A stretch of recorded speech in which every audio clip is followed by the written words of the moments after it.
Hello, everybody, and welcome back to Curb Your Enthusiasm. Why, no, I'm not going to apologize for that one. Why would I? Also, we've unlocked some mini-games that we can't play because our Wiimote does not point. I'm just gonna kind of idle around here because... Well, you're hearing a bunch of announcements go off. There's the game. I guess I had to wait until everything spawned in. But now, we are apparently a third of the way complete with the game, which is a little strange, don't you think? I mean, we've explored most of the prongs of Popstar. And yet, despite that, apparently so much game left. Can you guys believe it? Because I can't. Nah, who cares? Let's go fight Goku.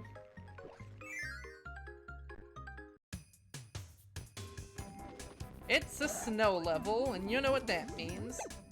How are you doing today? Oh my god, this ice don't mess around. Also, I love that the Waddle Dees have erected little robots. It's Knuckle Joe! And this time you can shoot Hadokens. So you still have your usual moves from, whatchamacallit. You still have them varying in potency based on how long you hold the power for. That's right. Kirby Superstar, that's the name of the game. You can still do some of this, some of that, some of this. Can you still throw people? You can still throw people. So now you can charge up entire ass Hadokens. Or just rapid fire them by doing the Street Fighter input. It's a secret. The game doesn't tell you you can do... Yeah, the game doesn't tell you you can do that. Oh wait, no it does. Never mind, I'm silly. So just get one extra strength with a little bit less burden of speed. I feel like Kirby 64 also had levels that seemed like they were snow houses. Would I be right there, or am I misremembering?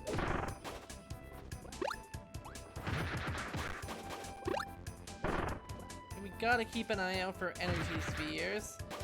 Although maybe this level will follow in the tradition of all the other levels, level 1s in this game, and will unlock a new ability.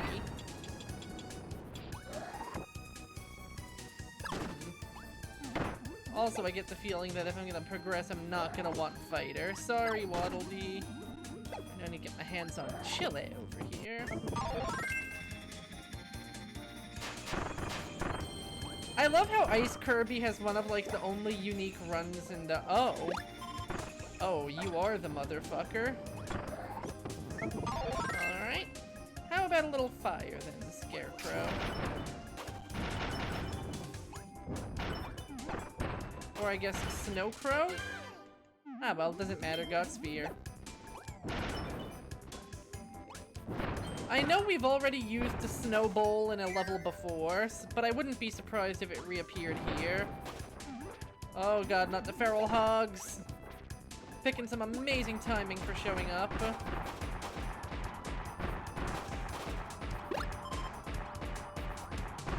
You seem so perplexed. Why do you seem so perplexed by my mention of Goku? Are you implying that it wasn't a normal thing to say? About the flow of the gameplay? Do you doubt that Goku will be arriving? How could you doubt him? He's Earth's mightiest warrior. He's a Saiyan from Earth.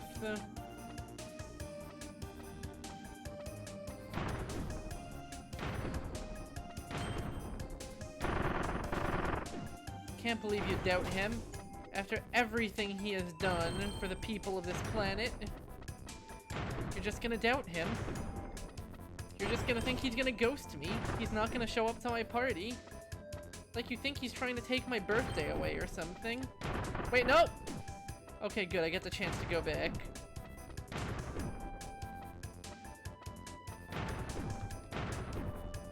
Okay, I thought I was being cute there. I am still being way too fast. That time I was simultaneously too slow and too fast. There we go. So that tells me this is not going to be a super ability level, because hashtag no doomers. Man, I'm sad when no bitches was the meme du jour. It was such a good one. I really miss no bitches. Ooh, banana. Kirby, get the bananas.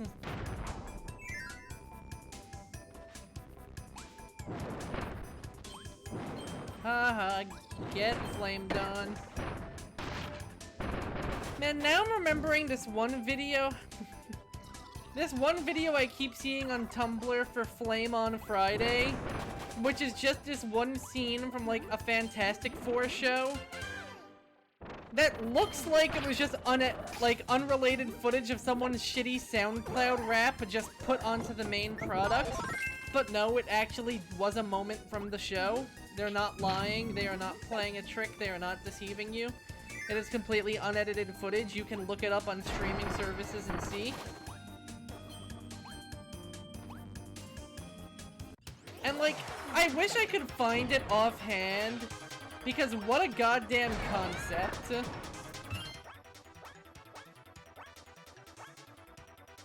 Oh, I don't want to go for the stand mic. I want to go for the encore.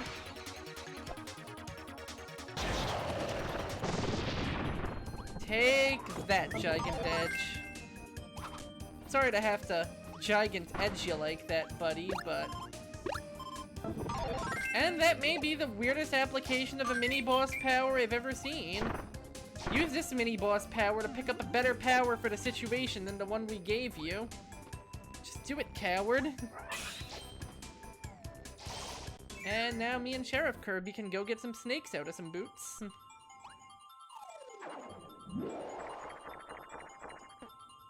One of these days I'll learn the timing of that minigame. I'll take it.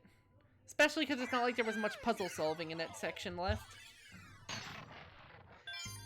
I forgot how many stages per world there were. I remember when I first got my hands on Triple Deluxe and Planet Robobot, I was like, oh man, these levels have these games have fewer worlds. Meanwhile, it looks like we're halfway into Popstar and we've only just now had an actual stage 5 appear.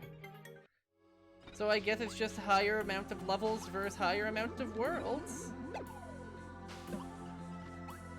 I feel like I remember that thing from Kirby 64. Honestly, this game gives me a lot of Kirby 64 vibes, just with a bit more speed. Which, you know what? I'll take it. Because the controls of the Dream Matter trilogy were never exactly their strong point. It was their charm. Oh shit. You're that ninja. How similar is Ninja Kirby from the last game? I feel like it's pretty different.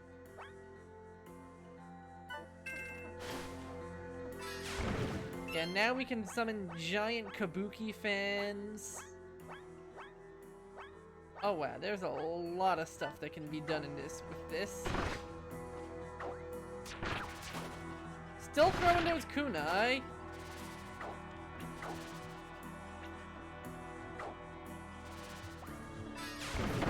Oh, you would pick that time to jump, you. But we still have our grab and we still have our dive kick, so it's like we never left Kirby Superstar behind. Any energy spheres? I'm not seeing any yet. But I do see what looks to be a suspiciously located room.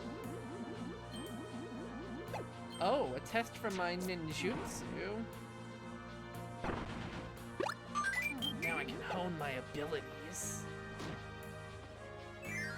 Only downside of Ninja Kirby, he should be Naruto running.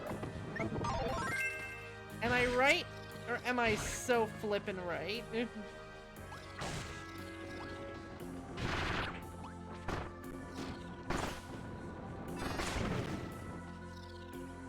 Yeah, a lot of these enemies I feel like were already in Kirby 64, especially in this world.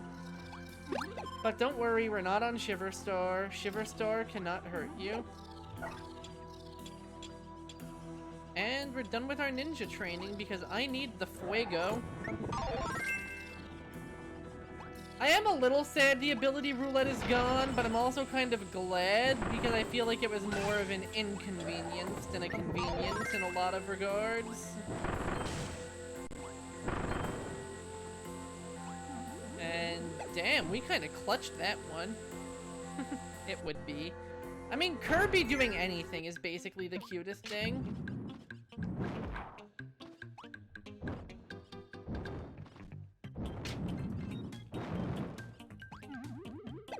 Huh. That was a nice little mini puzzle. Just a little bit of a test of your abilities timings.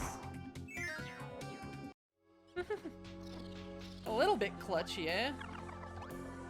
I feel like even this music was from Kirby 64's ice levels. It feels so familiar. Also, you'll notice that our 1-ups reset down to like 10 or something. So I think part of why we had 24 lives when we started playing was just because the game starts you with a lot more, instead of me legitimately going from 3 to 25, which would be absurd.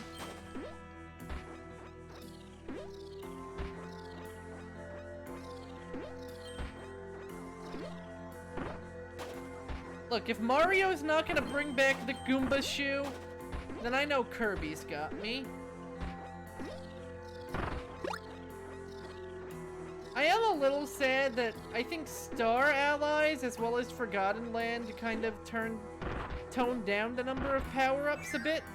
Because I just love unrelated power-ups.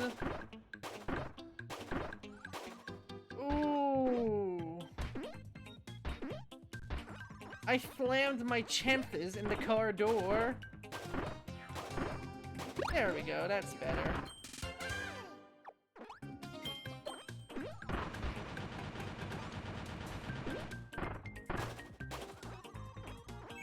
Goodbye, Shu. Your services are no longer required. Okay, I was a little off on the timing there. Hey! You know what they say, if a new ability shows up, it's never a bad idea to have it just to have it. Besides, I like seeing what all the different stone forms are. Sometimes you get some really cool and rare ones.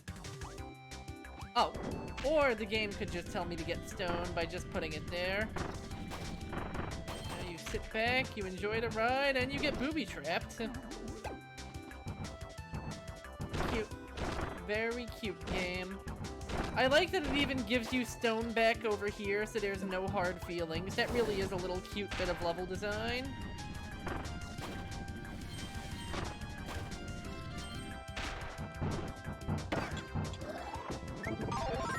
Note to self, wait until the firing squad stops firing.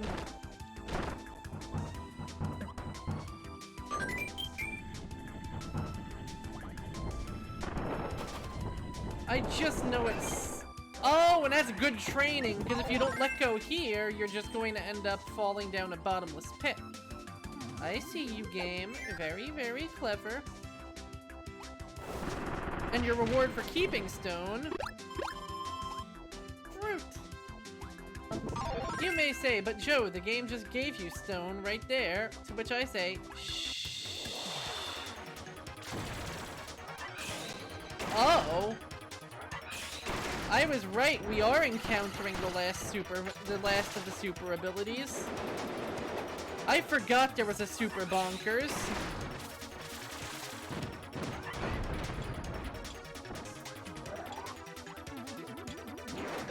This does mean we don't get regular hammer to play around with. Bit sad, but... And then we get to claim his Grand Hammer. Now, Hammer may be one of the best copy abilities. I regret to inform you, Grand Hammer, a little bit on the clunkier side as far as these go.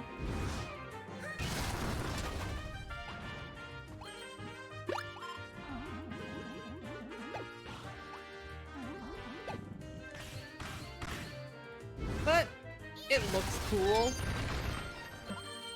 It's interesting because I feel like the game leads off with the easier one first.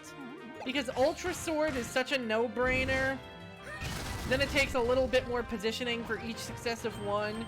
And it's a pretty nice way of adding a difficulty curve for these, while also adding some gameplay variety. I mean, it would just be kind of boring if the only options just kept getting better from there, you know? And it wouldn't feel as fun from a gameplay sense if it just got easier and easier to use. And the fact that it's not like these are mutually exclusive or anything means that it's not like you're never gonna see Ultra Sword again. You still get it. You just get some of these more finicky ones in between. You know what? You do have a place in the universe of Grand Hammer. Let's just hope we can finish this obstacle course with it. Up, I think we just did. Also, is it just me, or are these kind of patterned after Ku, considering they're a bunch of purple owls?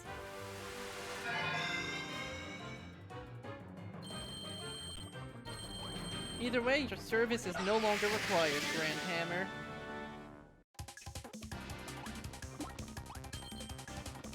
Oh, this is one heck of a trip to negative space, guys.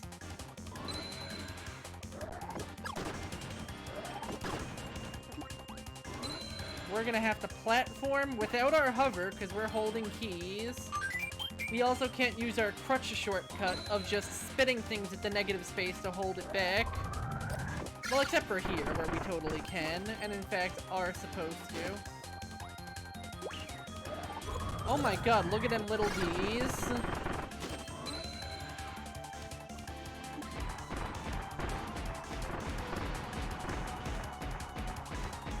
Wait, does this count?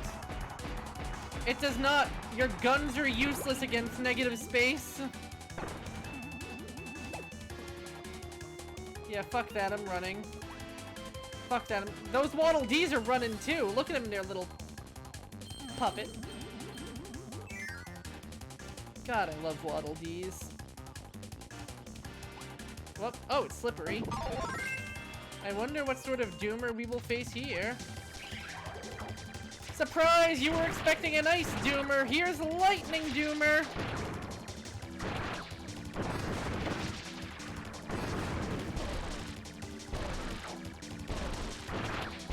And yes, they all have completely different attack patterns.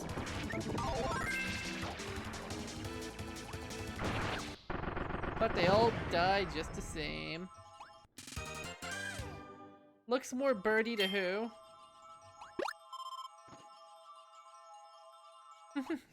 You sure do love your Cyclops, huh? You Noid. Oh.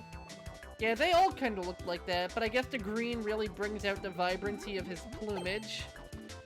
Hello, Doom! I just beat some of your cousins up. They're very rotund.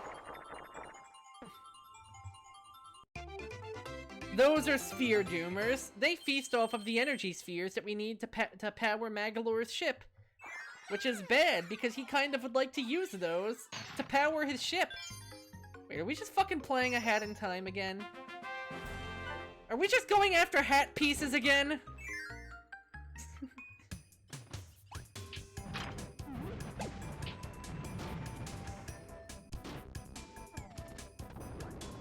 What? Am I wrong?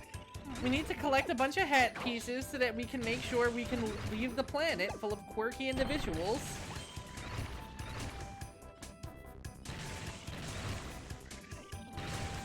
What? Why? Why are you gonna end me?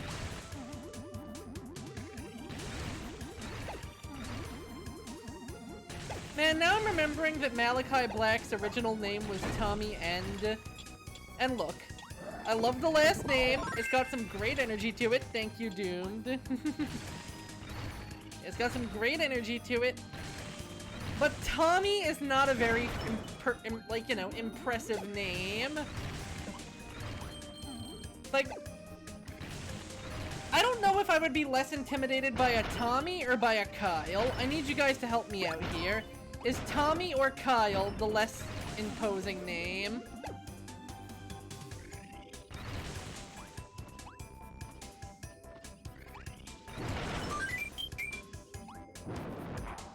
I mean, you're not wrong, but Tommy's also a diminutive form, so I feel like Kyle's kind of fighting at a handicap here, you know?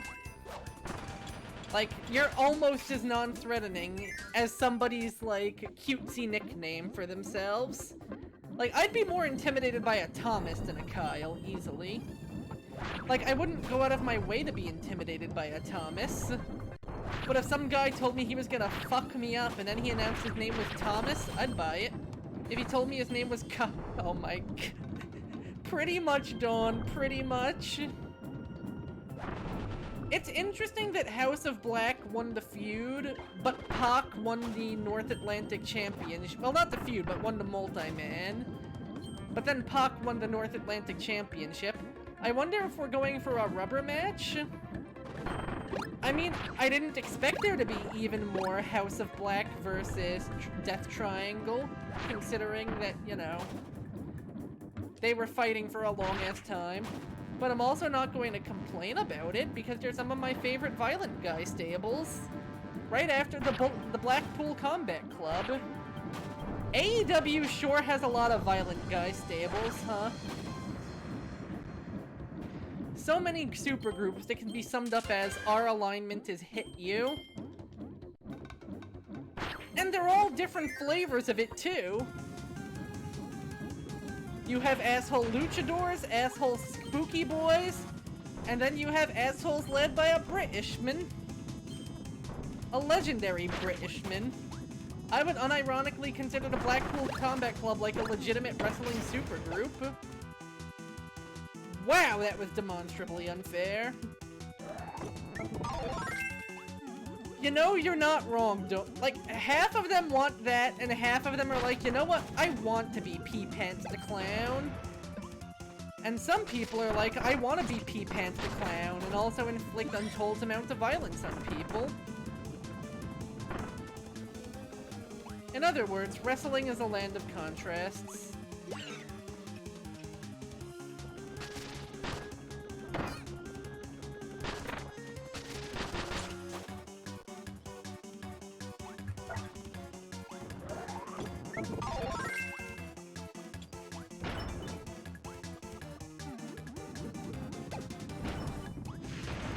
Like, look at Danhausen, who I can only sum up as the Waluigi of wrestling. He even sounds like him.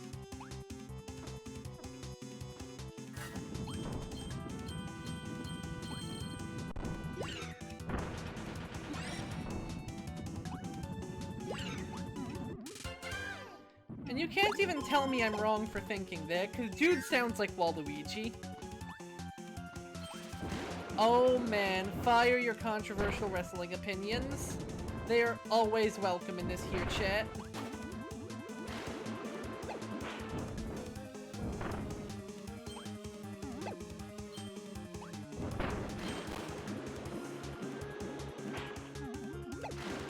Oh, obviously. You like wrestling a lot, you criticize it. You like your writing a lot, you criticize it.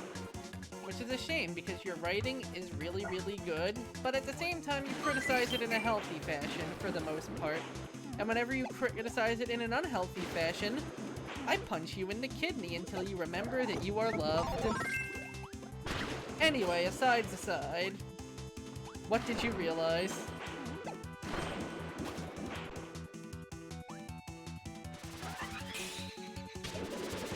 Oh! That is a nuclear take! That is a nuclear take right there. My dude.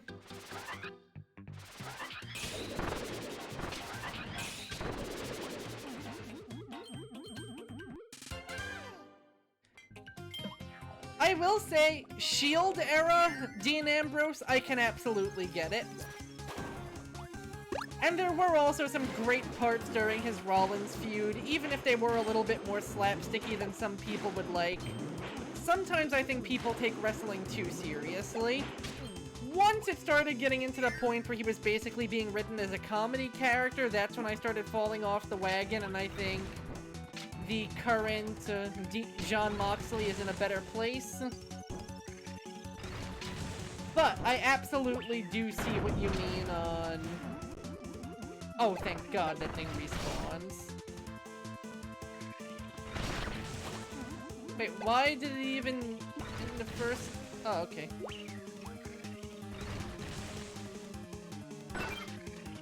Yeah, the slapstick knowledge was real. The slapstick stuff was really bad. And I'm not even saying this as a guy who dislikes goofs in wrestling. I love goofs in wrestling.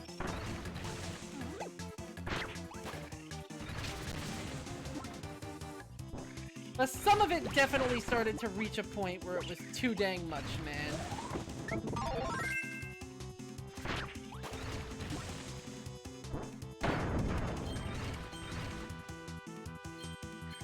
I fully agree with you there, and that was part of what made Ambrose the most compelling part of the Shield breakup for me. Like, I think people are quick sometimes in wrestling to always bad stuff. You know how it is, right? Like Seth Rollins. Seth Rollins was not always bad. Before his character started boiling down to ha ha ha ha ha, he was a pretty great character.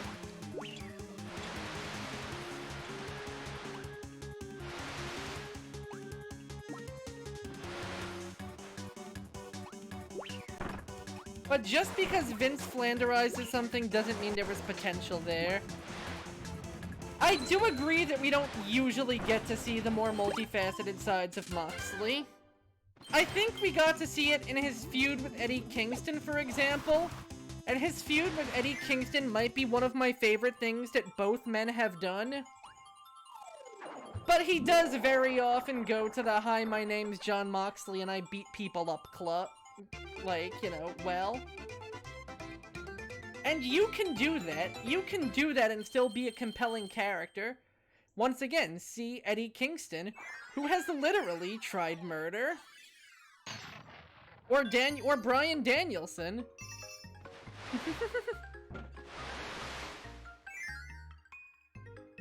I'm not sure if you meant he's the second best thing Tony Khan has going for him, or if you mean that Eddie Kingston, because the thing is, you're not even wrong. Eddie Kingston is his own second best thing in life, and that's part of what makes his character so compelling. Do you mind if I say what the finish to Blood and Guts was, or do you want to see it for yourself?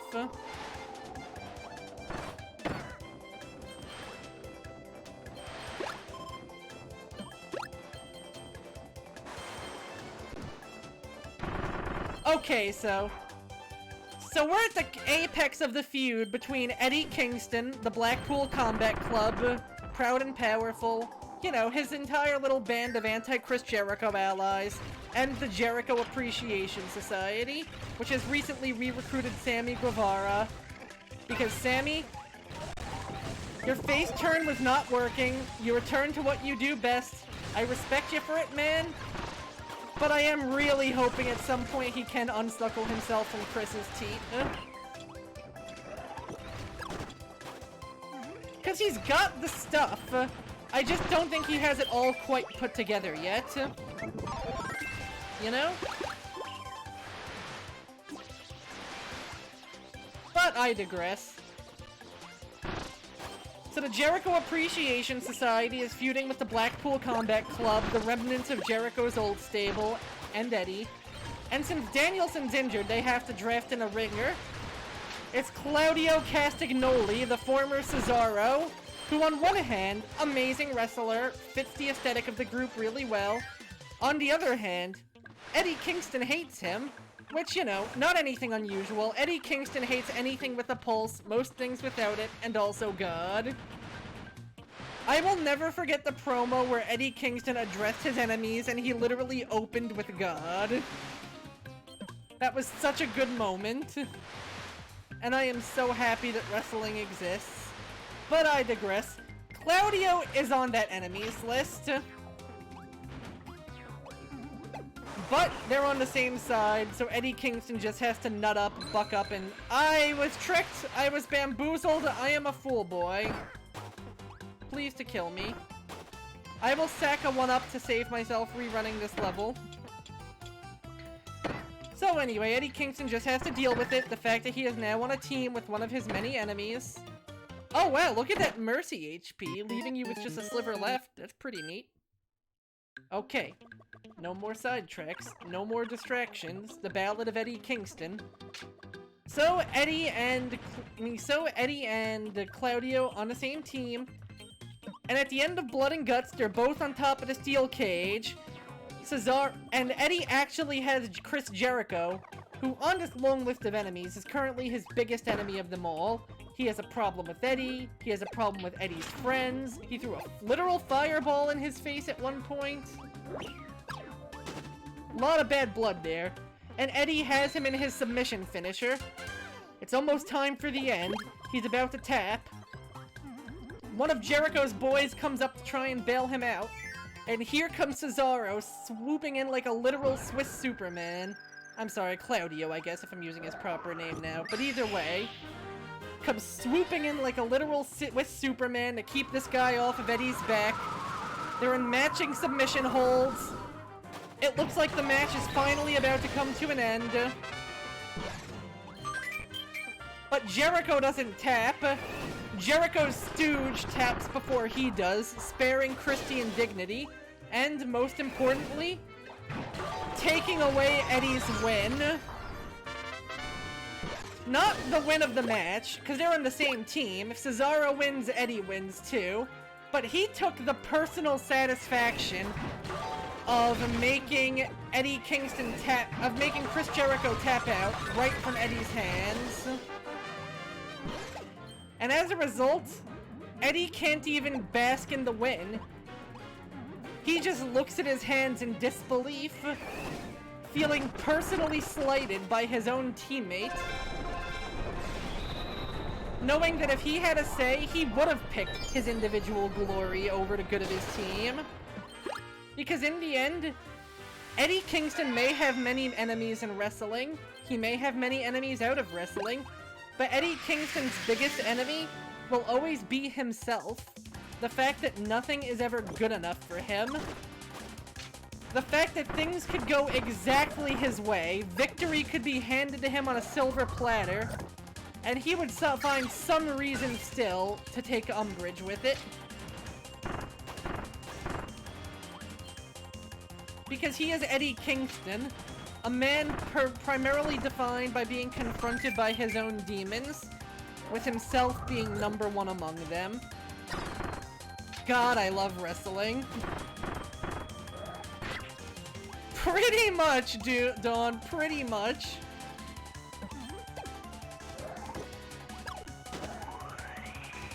Why did I inhale this? This is a waste of time. Like, at this point, the only person around that isn't Eddie's enemy is Moxley. And they were already enemies, and they put that behind them in brilliant, explosive fashion. Honestly, the last episode of AEW gave us so much of that. We also got some more progress on Christian's heel turn, because we finally got to that fireworks factory, Dawn. And do you want to know why? Do you want to know why Christian betrayed Jungle Boy and beat the ever-loving shit out of him in front of his literal family? Because a year ago, Jungle Boy beat Christian in a battle royale to fight for the AEW title. And Christian has been legitimately pissed since. So he got in good with Jungle Boy, became the manager for his tag team, made nice with him, served as his mentor, encouraged him through a lengthy tag title run, just so when Jungle Boy has had a moment of weakness, Christian could further push him down the stairs. He did not just outwork everyone, he also outworked everyone. And it was amazing. Top 10 anime betrayals material for sure. But he didn't just stop there. Victory was not the only thing he took away from Jungle Boy. You know what else he took away from him? So Jungle Boy's partner, Luchasaurus, comes out, basically to ask Christian. There are too many evil Chris's in AEW right now. There is an anti-Chris agenda. Anyway, so Christian gets accosted by Luchasaurus, who's demanding to know why. And he's like, you know what? Luchasaurus, big guy, I'm not your enemy. I got you guys a tag team championship. Don't forget how far we've all come. Don't forget about Marco Stunt. He was with us too. Look, I'm going to tell you something. And they walk backstage. And we never hear the conversation. But yesterday at Blood and Guts, Luchasaurus comes out with a kick-ass new theme music. An all-black outfit with... He has reached his apotheosis. We got a heel turn transformation of Jungle Boy. And the fact that I can say this sentence with a straight face, the fact that I can say the wrestling dinosaur has just turned evil and betrayed his tag team partner due to the advice of their weaselly mentor, telling him a secret conversation none of us are privy to, is just one of the amazing things about wrestling. And yeah, I miss Marco too. The tragedy of wrestling is that you can't feature everyone, but when you have a really big roster, dear God, do I wish you could. I'm still hoping for the Kip Sabian run back.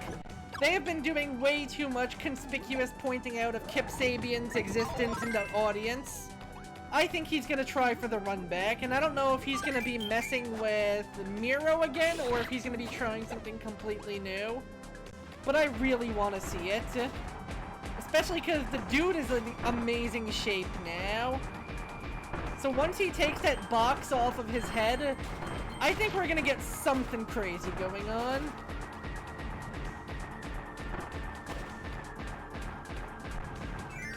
Maybe once Ring of Honor is started up, AEW will be able to go back to more of a rotation style format.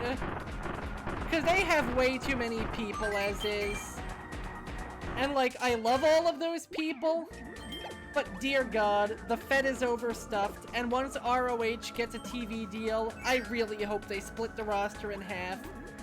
Let people say, do rotations between AEW and ROH.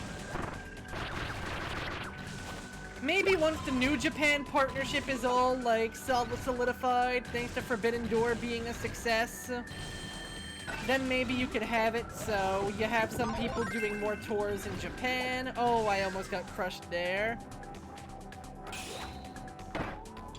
I know COVID makes that kind of thing hard. I know Japan is still having a lot of trouble with it. But it really would be cool if we did get more interdisciplinary stuff. The TNA partnership was great, and I never thought I would say that about anything TNA was involved in any point in wrestling history. You're right, there is never going to be another pandemic-era AEW. It was a scrappy young promotion that needed to draft in a lot of last chancers and unexpected picks. And now they have the money and the means to bring in a lot of legitimate superstars, so it's a little harder to do that. But it does dilute some of that flavor. It sucks to admit it, because I love the new AEW roster. But you also have to acknowledge... Come here, come here, come here. Juke City? You also really do have to acknowledge that it does hit different from the original. I think it's a better show now, by all means. But I do think you lost a little something something. And it's hard not to be a little sad about that. I think it was the right move, but it was a little sad. You probably still get that kind of thing on Dark, but Dark and storylines is a weird mix. And of course, being on YouTube just inherently takes away some of the prestige of it.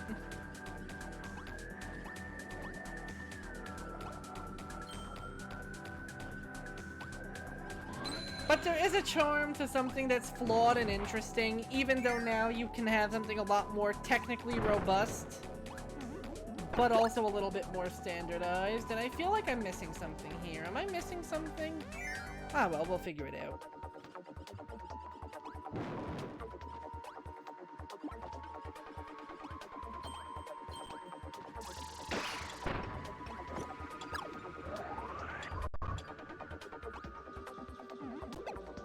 Wrestling in general is such a land of contrasts.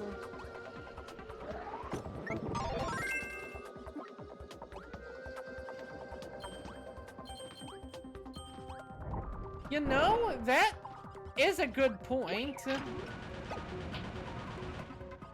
It does feel backwards when you put it that way. Like, it makes sense you want to have your A-team on television, putting the most eyes on the product. But I also completely get what you mean.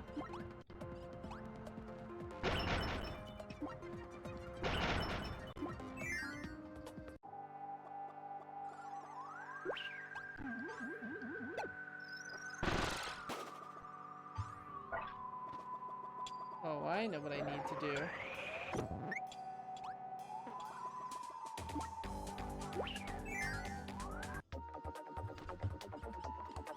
Oh, you are sucking on my toes. Wait, I can't get back there?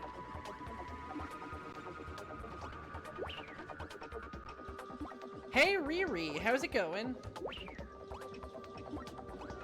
I just fucked myself over like a dunce boy.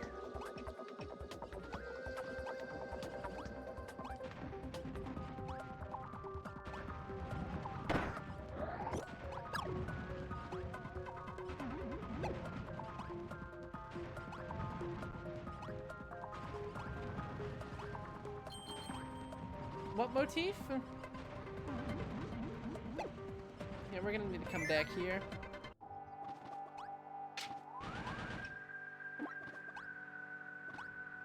I'm torn on if I would describe the Lucha Bros as being all gimmick or not, if only because what is their gimmick, you know?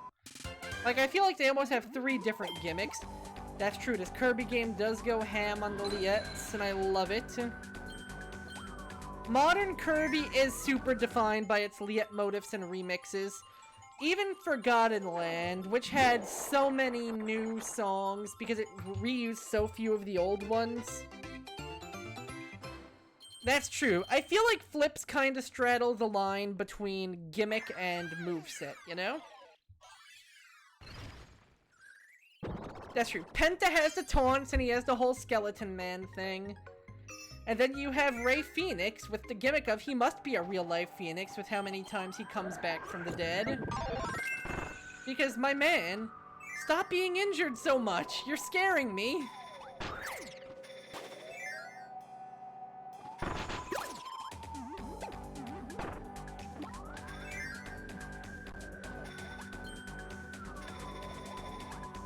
Yeah, I think the remixes honestly are what I would characterize the Wii to Star... The 3D Superstar-esque era of Kirby would be characterized as, in my books.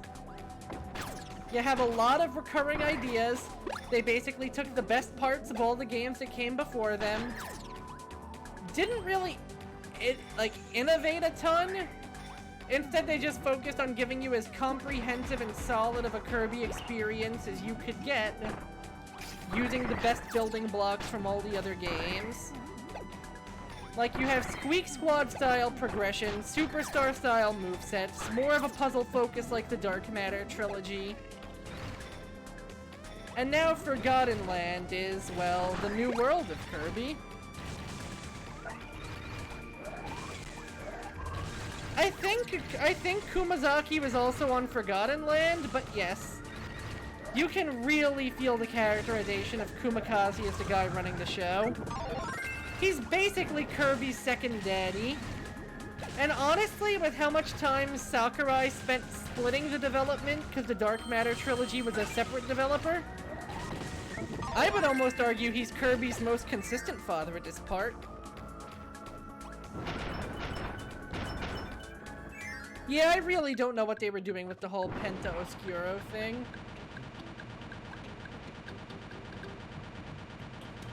Like, there was something there, but I don't... So he was the overall overseer, but he wasn't the full-on head. And really, the blowout blast guy... Talk about a glow-up, or should I say a blow-up?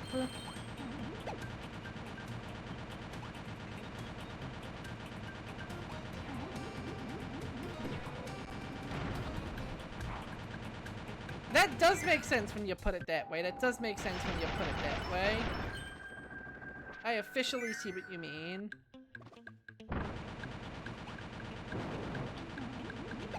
Either way,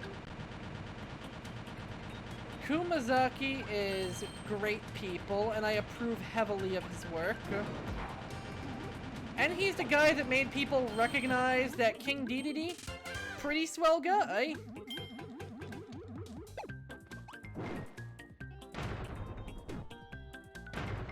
Honestly, to a degree, wins and losses in wrestling are hard because I feel like wrestlers are more resilient than people give them credit for, too. Like, it's really easy to start doom and gloom, sky is falling, this guy's been set up to lose a bunch, he's a loser, his talents are being wasted.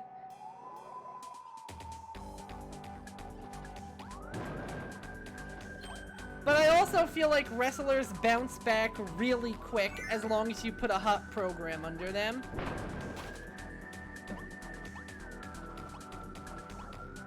Ultra is easily like the ancestor of modern Kirby. It's where most of the DNA comes from, I feel. And then you have Returns to Dreamland as the daddy, Triple Deluxe and Robobot as the twins. Yeah, an interesting story does so much for a wrestler. Who in the world gave a single flying fuck about Wheeler Yuta for a long time? And now arenas literally light up with "We want Yuta" chants.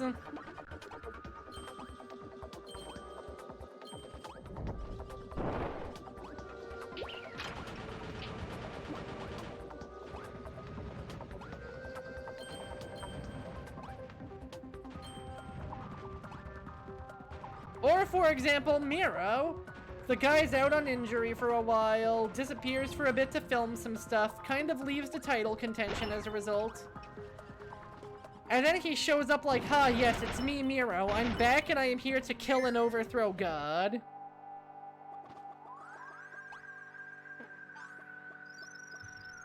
And like, how can you not be down? He literally just shows up, cuts one promo, and immediately it's like he's never been gone.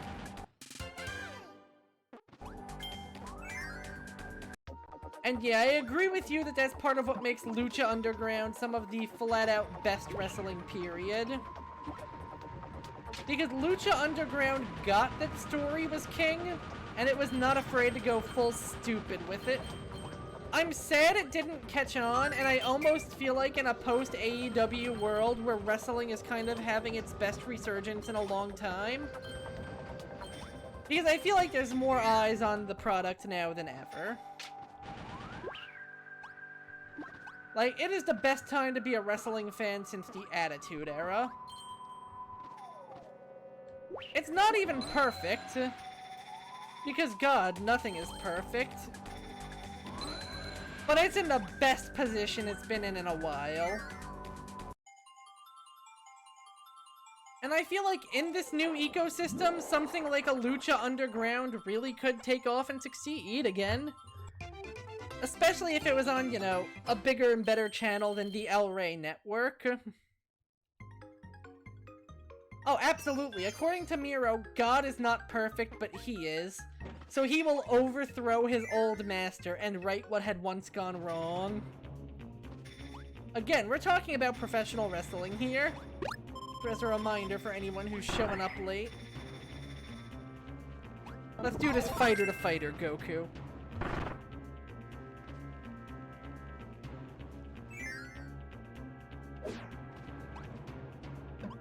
Like, I feel like to get eyes on them, a wrestler needs either a good moveset, a good story, or a good gimmick.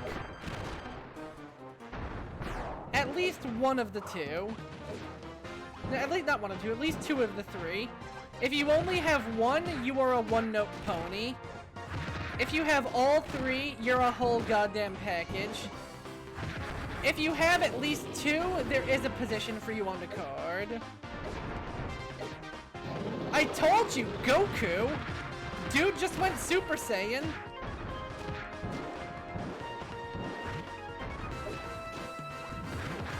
And now he's throwing Kamehamehas everywhere.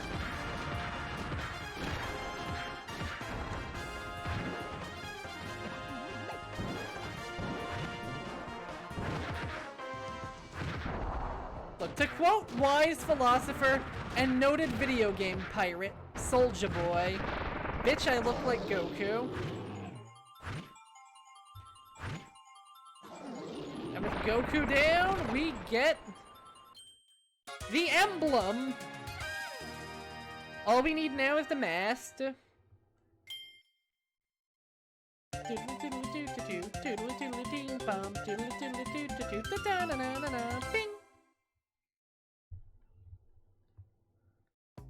Yeah, obviously to be the best of the best, you need all three. Yeah, those games all very much took after each other. It's Magalore. Do you think he's gonna do something if he doesn't look good doing it? Besides, we still need the mast, you know?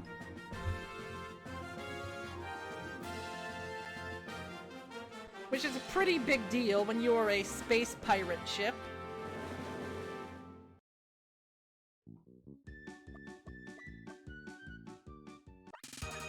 Kirby, you've done it! My Starcutter finally has its emblem back. Oh, joyous, glorious day. There's only one missing part left to find. And remember, once the lore is up and running, I'll take you to visit my home. Crashing here on your planet, meeting you. Somehow, despite what an ordeal it's turned out to be, it's all been worth it. Thank you yet again for all your help, and for being such a cool dude. Hi, Kirby. You know, I've really taken a shine to your planet. I'm glad I can finally go home. I'm sure gonna miss it here. I guess I'll just have to buy a vacation home here. You found 64 of my energy spheres, and there's just one part left to find. Crashing here, meeting you. When you think about it, it almost feels like fate. Yes! Our meeting must have been the work of divine destiny. I love how 1 minute he's talking divine destiny, and the next minute he's like, yo, Kirby, you're a radical bro! Hi, Kirby. You know, I really... Okay, it's repeated dialogue, it's just the second part that's the same, different. The Lor Starcutter is an extremely high-tech vehicle, loaded with all the latest technology from my homeworld. This baby can cut through dimensions, and it can fight, if necessary. In fact, it can do almost anything, if the heart of its pilot is true. Once the repairs are complete, I'd love to take you on a trip. Ah yes, noted, pure-hearted, sweet Baboo Magalore. I would trust this man with my life and most of my internal organs.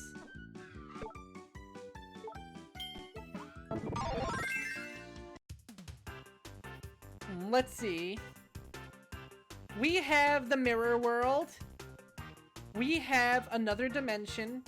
We have the Forgotten Land. So that's at least 3. And another dimension, according to interviews, is really more like a road between different dimensions that travels through space in both the regular sense and the dimensional sense. So I think that's why its aesthetic has been different so often. That's right! If we're counting spin-offs, we have like the Kirby Fighters dimension. We have the Kirby Quest dimension.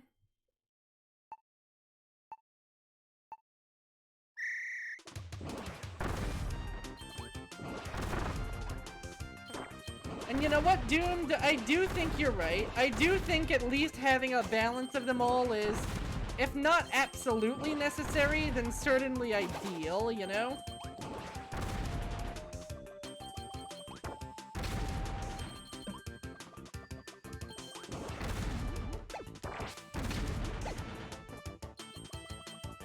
I'm surprised no secret rooms yet, huh? Oh, I see what's going on here.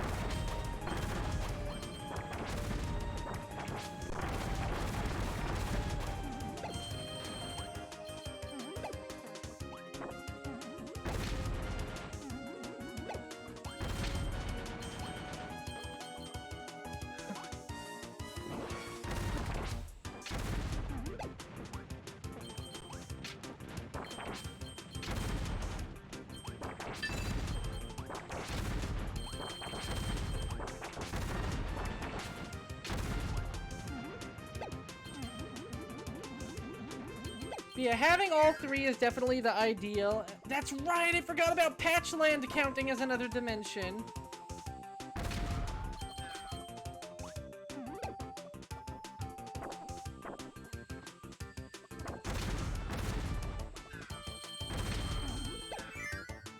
Stored inside of a sock. And Canvas Curse 2, you were in like the world inside of the painting.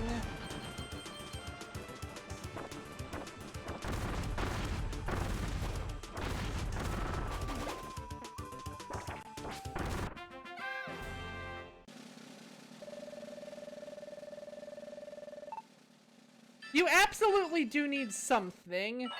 If you have nothing at all, then obviously, yeah, you're not going to be some sort of compelling character. But I do think for some people, the gimmick does count as that something.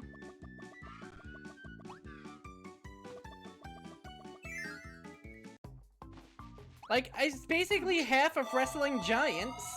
Wrestling Giants never really had a plot. They were plot devices. But people still like the part where the big man shows up and the good guy has to fight him.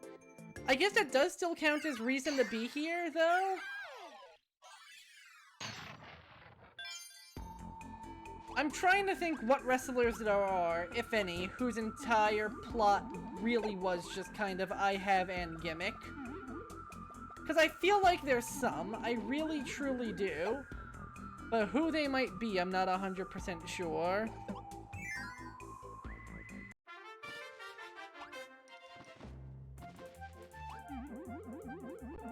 Ha! I knew this was gonna be some sort of trickery. It's another dimension, but also just a sky somehow. Amazing.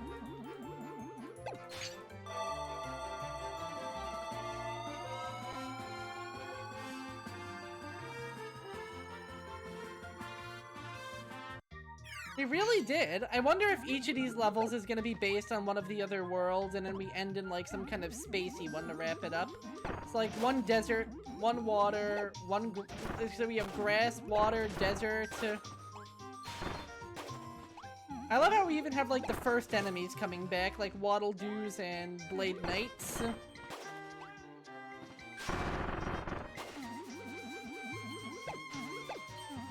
Yeah, Chris Statlander's alien thing really went nowhere, and I can kind of see why all parties involved just sort of dropped it.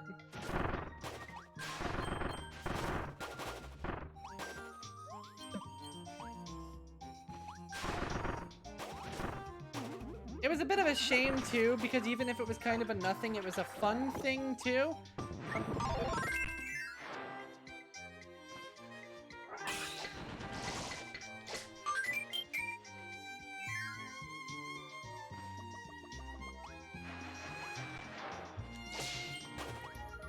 I think for some people, the full kayfabe, I am literally like a demon from the pits of hell thing. I think in the modern day, some people find that straining credibility if you're anybody but The Undertaker. Broken Matt honestly hasn't been good since TNA. It was a really good gimmick that they then made the bad decision of, in WWE, we should have everything just be a rerun of what he did in TNA. And in AEW, well, he's here because people wanted him here, I guess.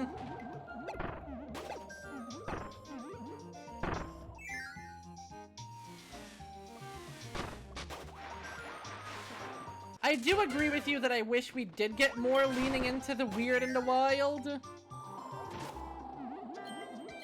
That's the thing, Riri. They did do, not on a green screen, but there have been more cinematic matches ever since the pandemic made it harder to have more, you know, actual in-arena matches.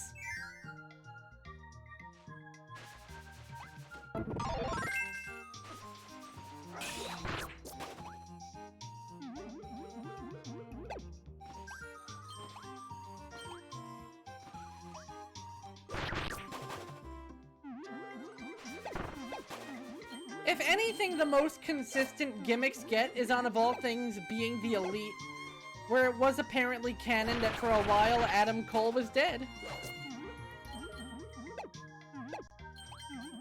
Yeah, AEW had the Stadium Stampede, which was amazing.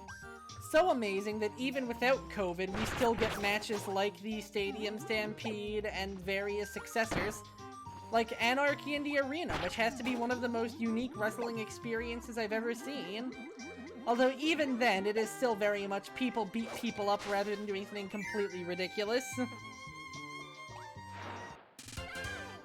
Oh, absolutely.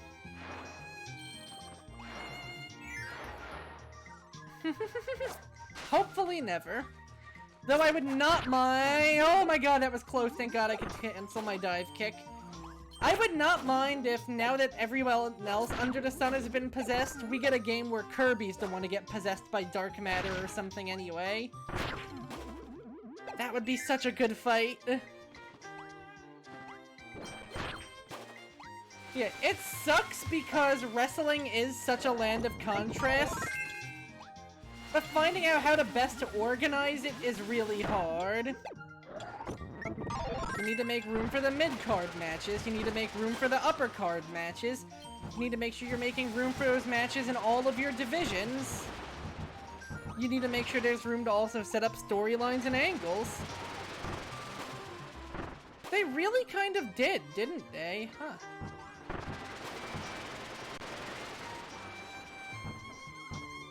Hello, Brim! Welcome aboard! Oh my god.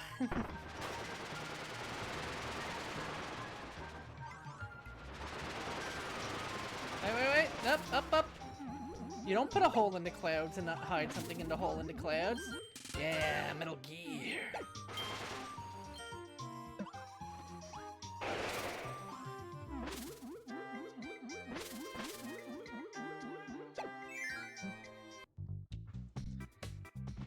Do they do it a few times? I think they do it at the end of Robobot 2.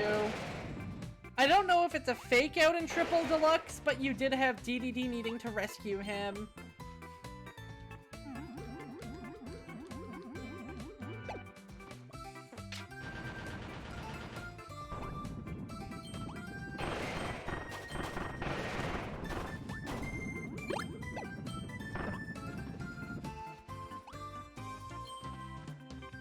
Oh, that is a bottomless pit, not a secret.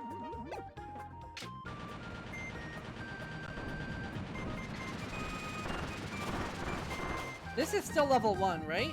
Damn, Nutty Noon is a long place.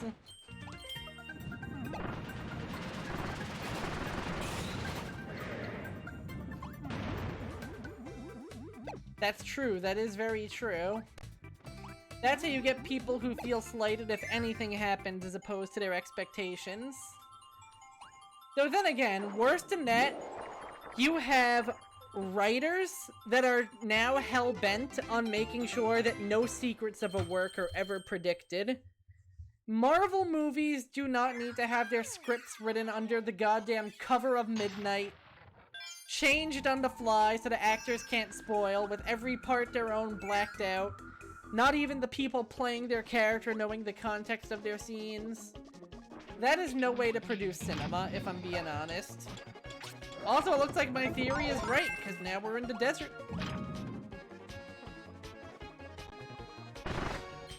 Or Game of Thrones. Subverting expectations just to subvert expectations does not make your story better. It just risks making it incoherent. Although I really do, honest controversial take, I really do think the ending we got was the ending that we are going to be seeing for the Game of Thrones books. Or at least the ending that was in George's notes. I just think there was a lot more context and setup that would have, you know, made it make sense. A thing that D&D did not have. No, they just had nonsense.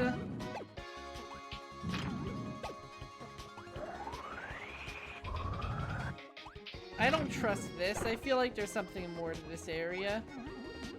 Nope.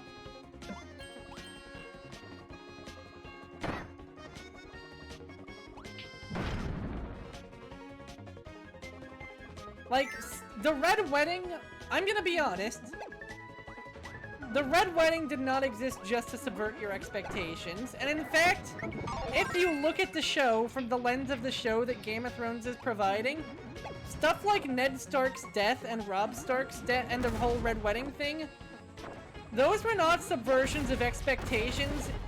Once you get past the sole, I expect this man to be the protagonist's framing.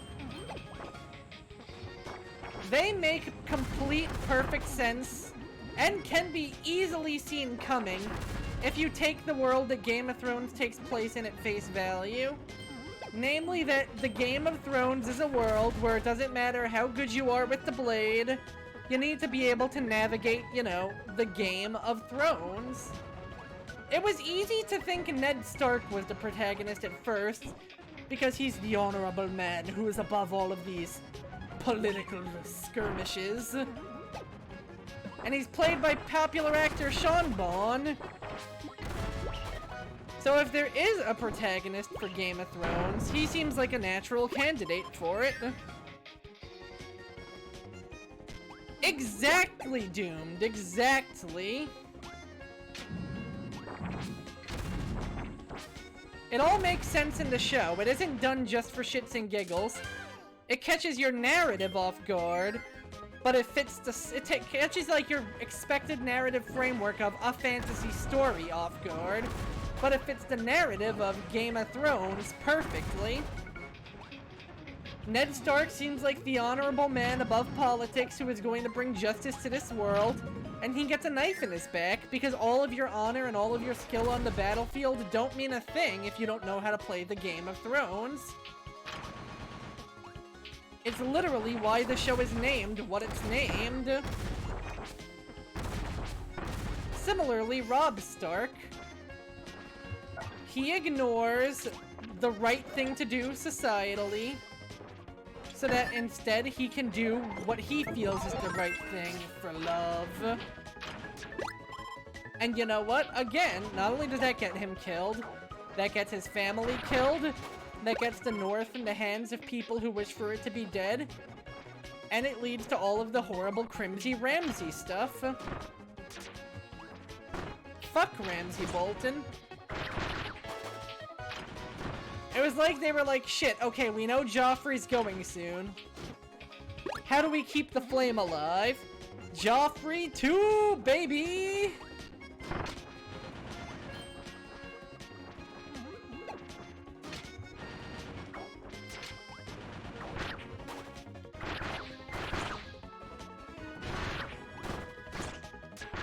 But yeah, they were some of the most shocking moments on television, and that was despite making perfect sense no matter how you look at them. God, you're right. So much of all of these games, from Return to Dreamland to Star Allies, maybe even a bit of Superstar Ultra, that all has to come from the shared ancestry of that GameCube Kirby game that still lives on in our hearts.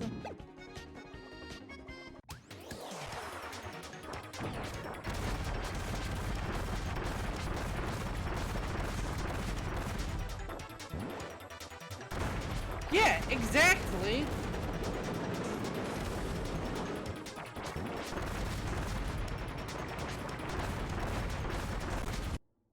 Uh-oh. Oh, okay, we didn't crash. My bombs were just lagging the game. I think the biggest example of this... Well, there were a lot of big examples of this, but can we talk about the burning of the Sept? It was a huge, awesome moment, and a lot of people were into it, and for good reason. However, I think people were also expecting, you know, the follow-up. The Queen Regent of Westeros has just literally destroyed the biggest religious institution in the setting, including killing her own son. What will the consequences be? And you know what the consequences ended up being? Lena Headey gets to sit around and drink wine every scene. Her role as a character basically done. And now that Bronn is one of the major players and they have that whole weird mutual restraining order thing.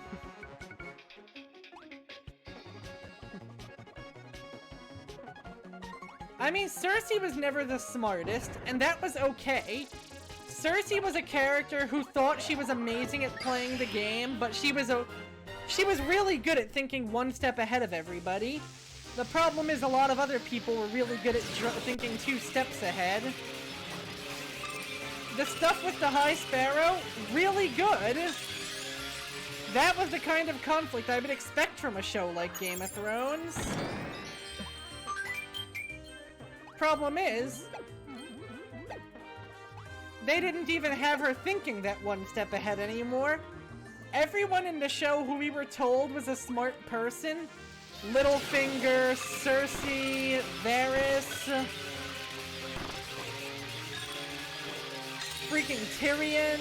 At some point, they stopped being smart because they were smart, and they started being smart because, well, we said so.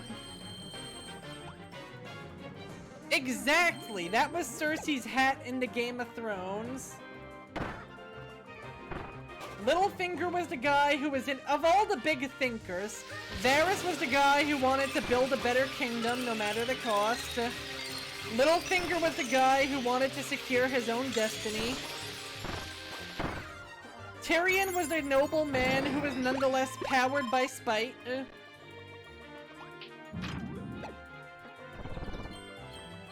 You had the Starks who played with their hearts instead of their brains. You had Tywin, who was your typical, like, iron-fisted dictator, but he also knows his stuff. You had so many different identities for all of the factions. You had the seemingly idealistic Queen Daenerys, who nonetheless seemed one step away from, like, girl boss snapping and destroying everything in her wake.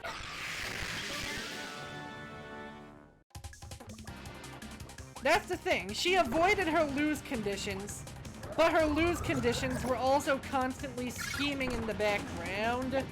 She wouldn't be able to avoid them forever.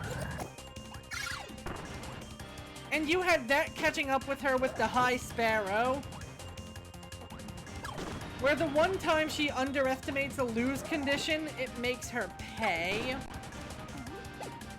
And that's how you got to her at her lowest points.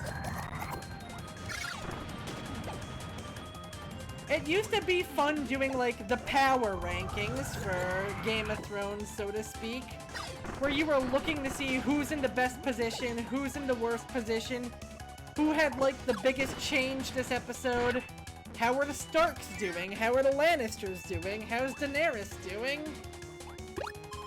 And you just kind of stopped having that after a while, because the show was no longer interested in asking that question.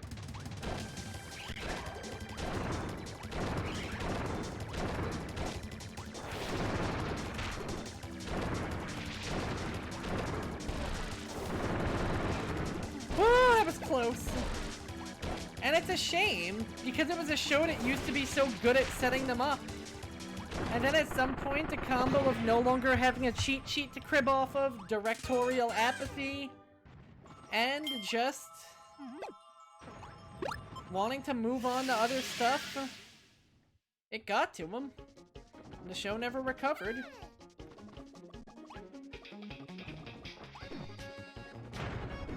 And it's a shame, because it could've. If they just kept putting the love and care into it, it could've been great. Instead, it's a series of novels with an orphaned author who I don't think wants to admit he wrote himself into the mother of all corners. And a TV show that was cut short by directors who were amazing at adapting content, but really bad at delivering it themselves. Once we fell off of the rails, we had bad plots and bad pussy. Oh boy, the water challenge. I don't even know if they were flat out hacks. Oh, I love this song. They were good at what they were paid to do, and what they were paid to do was adapt the material of the first few books of George R.R. Martin's A Song in Ice and Fire. They took some creative liberties, but those creative liberties, well, they were understandable at the time. This wasn't a high-budget show.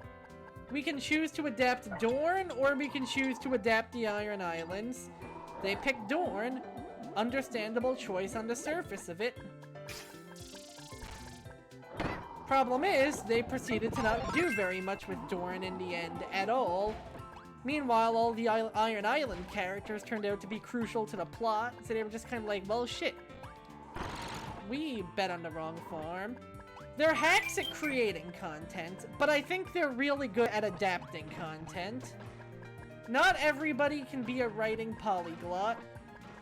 Sometimes, like, not everyone can be a polymath, you know?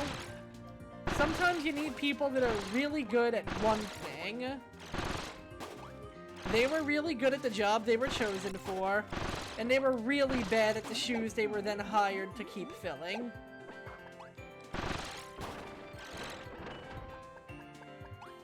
And not only were they bad at it, but they were also simultaneously apathetic about it, and also not willing to relinquish it.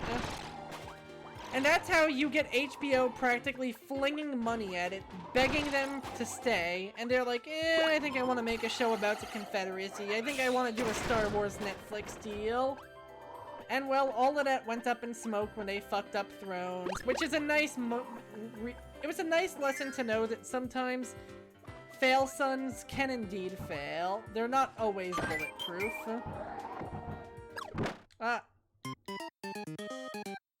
Well, we sure got that one up, guys.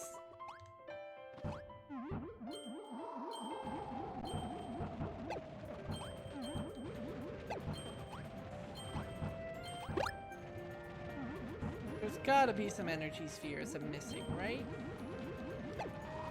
Okay, we have an item. Items usually mean energy spheres.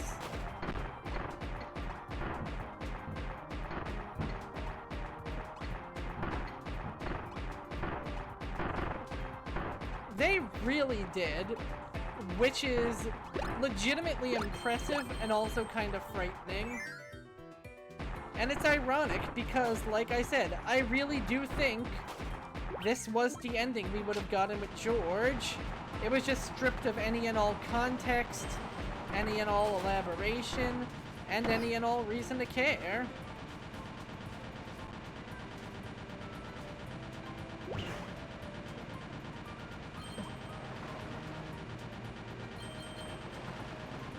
Like, at the very least, with the characters cut from the show.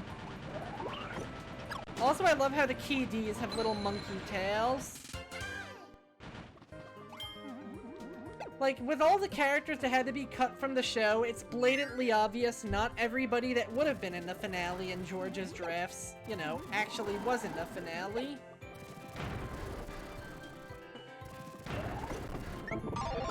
Like, yeah, on one hand, no shit, Sherlock. On the other hand, it means even if we are...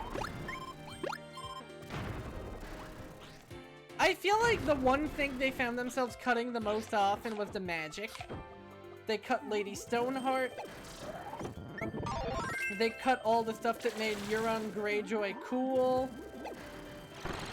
And instead they just kind of made him into Kano. Like, if you're going to name a work differently based on, like, the medium it's in, then I think Game of Thrones is definitely a better name than A Song of Ice and Fire. Because the Song of Ice and Fire was the sideshow for the Game of Thrones.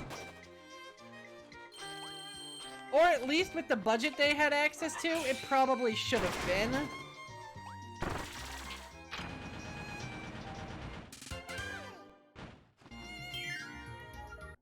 On one hand, yeah, their whatchamacallit, imagination was definitely limited, but I do think their budget was as well. Don't forget that the first battle of the show, they pull a Hobbit book, and they basically have Tyrion black out so the viewer misses it. Now, once they had the budget to do a bunch of big, dumb, excessive fight war scenes, yeah, maybe they could have turned the CGI up some. Maybe they should have. I will not forgive them for the long night.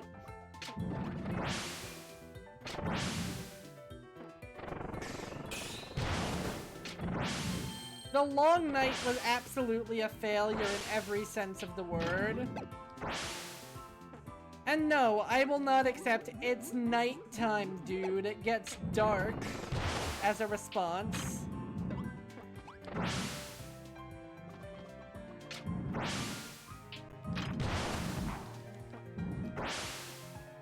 timing on this one is gonna be a pain.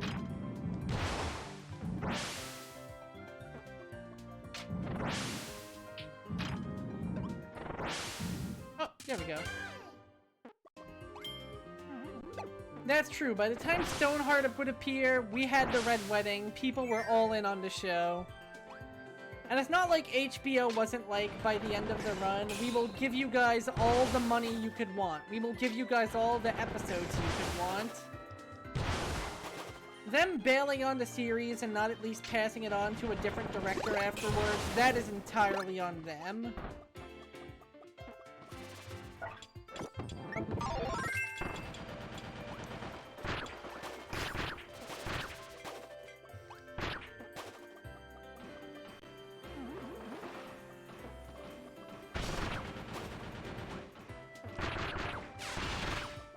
Honestly, I still say the show should have ended with the White Walkers winning. Have it be that all of the scheming, all of the intrigue, all of the plotting that everybody thought was the most important thing pales in comparison to such an outside context problem. Also, House Tyrell got so fucked. Oh, we're farmers, not fighters. Bullshit! You have the biggest food supply in the kingdom. An incredibly well-loved noble house. The Lannisters should have been shaking in their boots at Cersei's betrayal. The ghost of Tywin should have fucking showed up and been like, bitch, what you doing? That is the worst decision any of my children could have made. Exactly! That's literally what it felt like the show was, like, leading up to. At the very least, if not... At the very least, the show should not end with, oh, who do we put on the chair? The chair is all of the problems! There's a reason why Drogon destroyed it with his fire breath while going, it's a metaphor!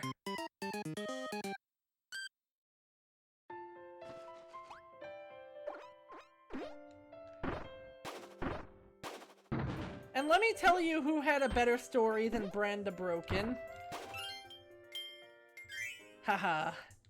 Don't take my life, game. I outsmarted you. Everybody... Oh, I did not outsmart you in time. Everybody had a better story than the character they literally sidelined for an entire season because they did not know what to do with him. And again, that's not to say George is perfect either. George has the opposite problem to D&D, where he crammed too much stuff in. Like, my dude, my man, my guy, you are already having trouble figuring out how to write the next book. Don't take your lifeline, your time skip, and go, maybe I shouldn't do one of these. If he wrote that time skip like he intended on doing, the books would have been out by now. Instead, we basically added 2 books worth of Naruto filler arcs. I am really bad at the timing on this jump. And I am saying this incredibly derogatorily. All of that content he was trying to time skip was basically just a bunch of Naruto filler arcs where everyone had their pointless training sequences. And as a result, everything just got even more bloated during the book that was supposed to be the big moving things forward.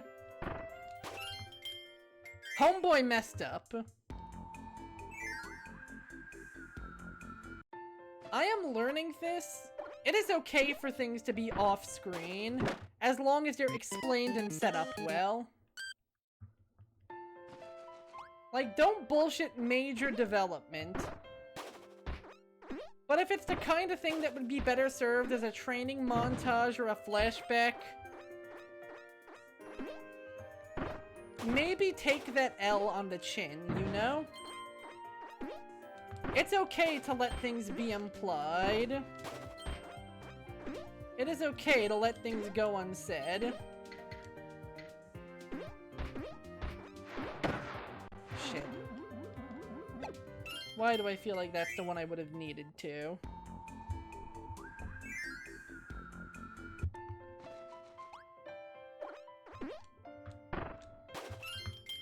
I am really bad at this jump. You guys would not expect how frame perfect this input is. Okay, holding it down does not work either. I think I should err on the side of in advance instead of in retrospect. That seems to be doing better for me.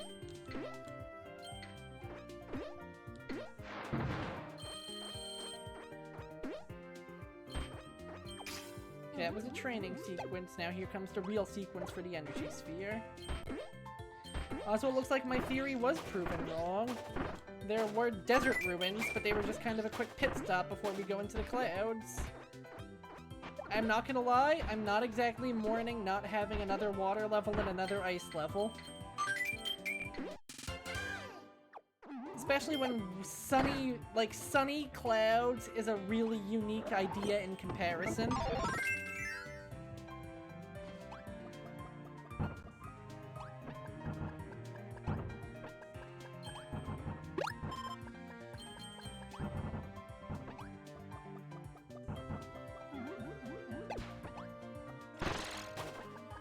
And like, you know what? I can sympathize with George too. Because leaving stuff unsaid in writing sucks. And there is a really close line you have to straddle between legitimate writing device and kind of a cop-out. I can see why he said these are major things happening in the lives of the cast, I should depict them. But the problem was it bloated his schedule and left him majorly trapped by writing block. And sometimes you have to sacrifice perfect form for the sake of a story. It's one of the most important things about writing, the actual story you're writing. I'm calling it bonkers. Yeah, it's super bonkers.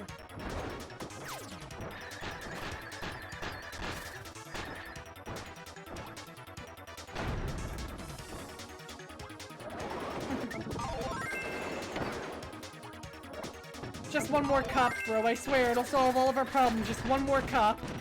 Just give me one more. Just one.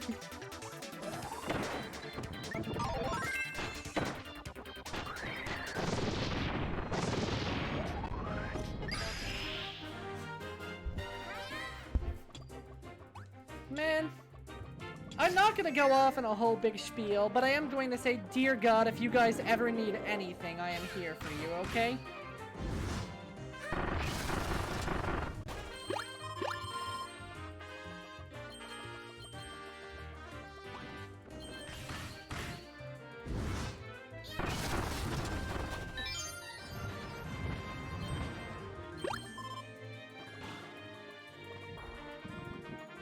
And I think that's where it's really safest for any, like, discussions on current events to be left off. Just, I'm here for you guys.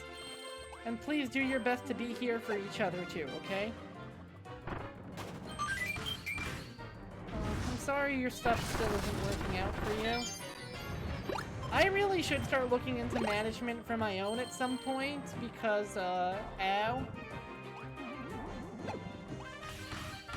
But, you know. I mean, it's an event that's currently happening to you. And, like, obviously, worries about your lives are totally fine. I don't feel okay is not current events. Oh, and also, do not take a no current events, like, unless prompted stance for a no politics allowed stance. And don't take no, like, current events as me being politically neutral either. If you guys watch this channel, you know exactly where I stand. And if you guys do not watch this channel, you know what? I'm just gonna say it louder for any lurkers in the back. That way, if they are cool people, they know that they're in good company, and if they're not cool people, they know where the exit is. Fuck the SCOTUS and trans rights are humans' rights. There we go. Anyone with a problem with that? Y'all know where the exit is. But that shall be the only discussion of current events, because I am not here to submit you guys all to a bleak horror show. I just don't want to fall into the pitfall of trying to stay out of it, and then suddenly, boom, your chat's full of fash. You would not believe how readily they crop up when left unattended.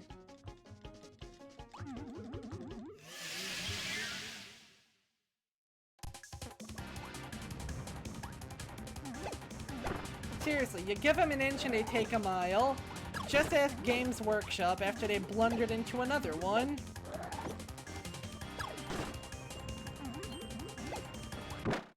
Ow. My cranium.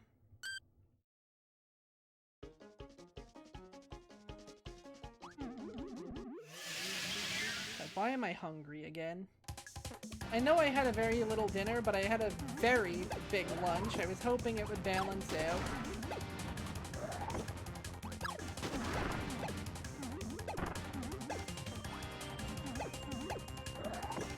All Space Marines are male. It's a constant point in the lore. It's annoying, but whatever, we get it.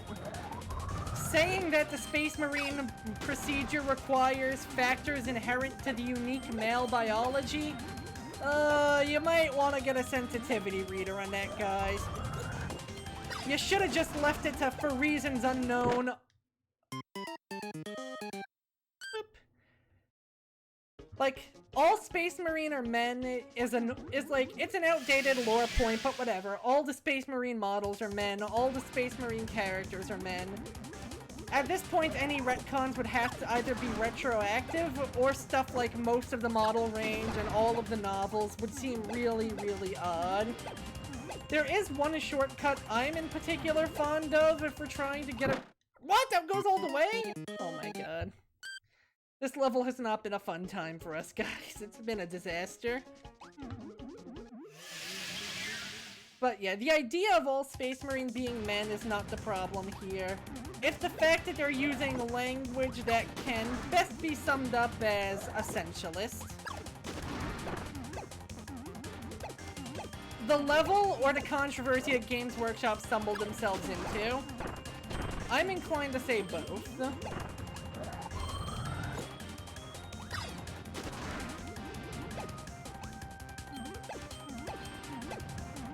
Yeah, it is a rough level, huh?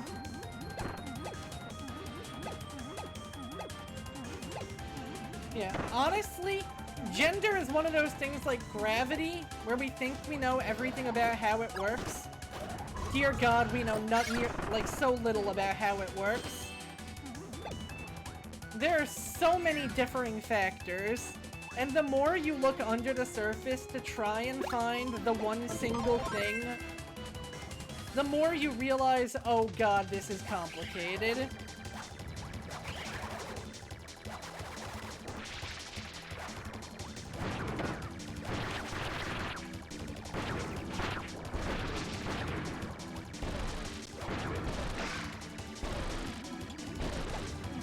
Fine, we're doing it naked.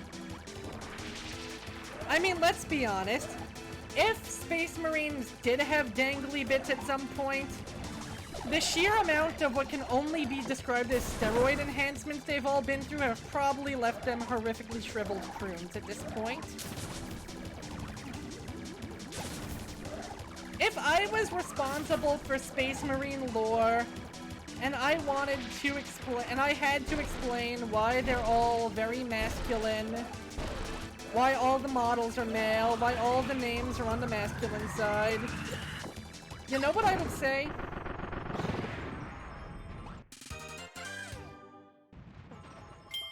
Love is the singular element. That is an A+ quote right there. But basically, I would say by the time the Space Marines are done with all of the many chemical treatments they've gone through to become Space Marines, whatever gender they had, whatever sex they had before is completely irrelevant, and they are all basically the same new gender. I'm realizing this is literally the City of Heroes solution, that their gender is big. Well, I mean, I guess their sex is big, and their gender is whatever they feel like it. Exactly, Riri. Toss the whole gender. They're Space Marines. They don't need it. Just say all the brother terminology is ceremonial, they're just mimicking the Emperor and shit. I do honestly think everyone in the modern world would be a lot happier if maybe we didn't put quite so much emphasis on it. Gender doesn't kill Xenos. Exactly, Dawn. Exactly. Battle Brother, what is your gender? Why, I am a space marine. Yes, but what is within your power armor?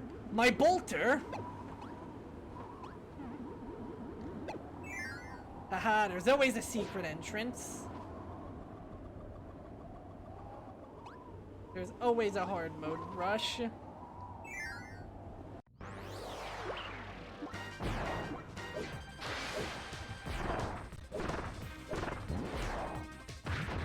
Exactly, Riri.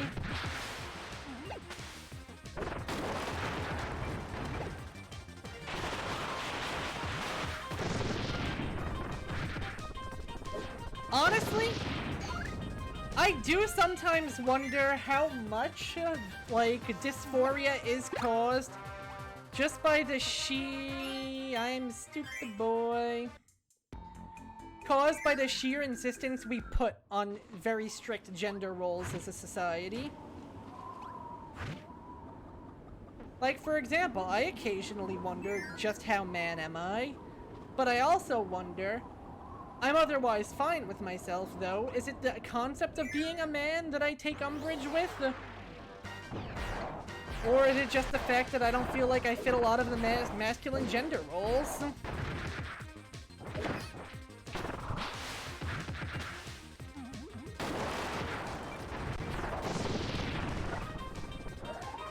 You know, that's actually a really good question.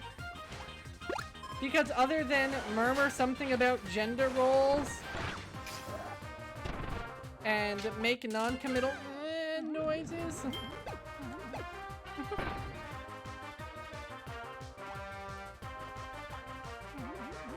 Yeah, exactly. But I think you can see why when you consider a lot of the social factors that go into what society defines as a girl is a girl. Some people might be, fuck this, I'm out. And who the hell can deal with them if that causes, like, who the hell can blame them if that causes them great distress? Then you know what? That causes them great distress and they have every right in the world to be like, fuck this.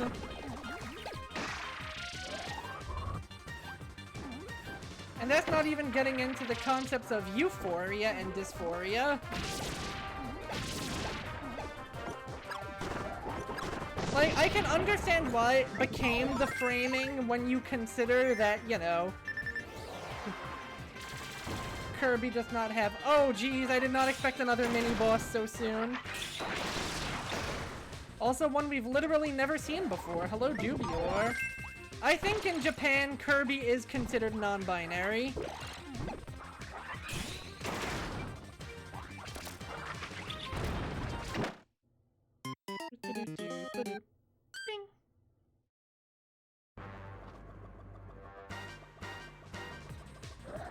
I'm gonna have to fight both of those guys.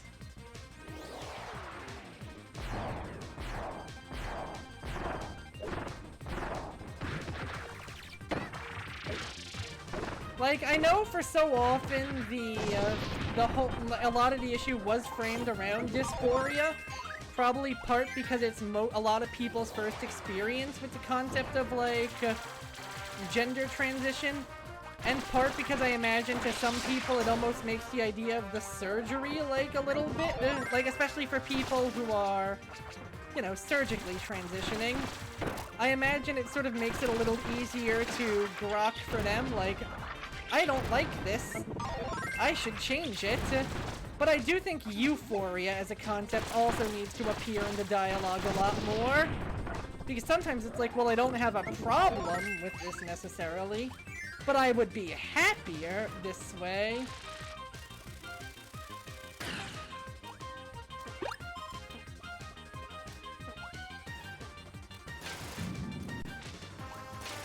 Oh, there we go. That's true. I do notice whenever I hear Japanese that a lot of times it is just your name getting taken out time and time again.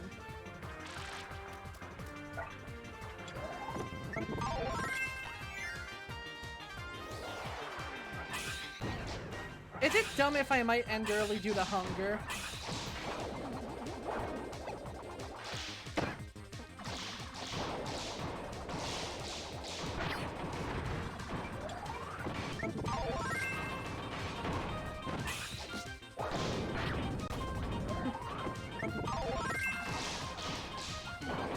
Like, it's the kind of thing where I'm like, I didn't have a ton of chances to stream this week. Do I really want to end right when I'm in the middle of one? And on the other hand, it's like, yes, you dolphin, you need food. You know what? I think once we beat the boss of this level and the water challenge, I will take a food break. I say food break as if I don't mean like raid and then grab something I can devour. You're that ninja. You're not wrong. You are absolutely not wrong.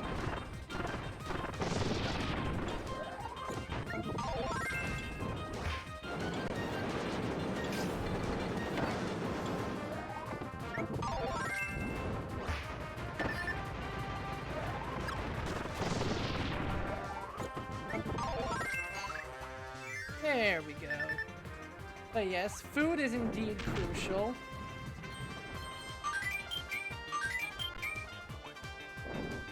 And yeah, I think the kind- thank you. I love me a good dive kick, and Bonkers certainly leaves himself open for a while. Yeah, like, this is the kind of thing I mean on my channel when I say, not no politics, but current events stayed away from unless people really need to vent about it. This is a nice, constructive, fun discussion, as opposed to, you know, looking at the doomsday clock and sobbing. And I don't want people to feel like they can't be open about their experiences. Like, obviously, if somebody really needs to get the events of the past few weeks off their chest, by all means, I got you. But stream is not always the best time to do it, and whoa, what an imposing looking boss shadow.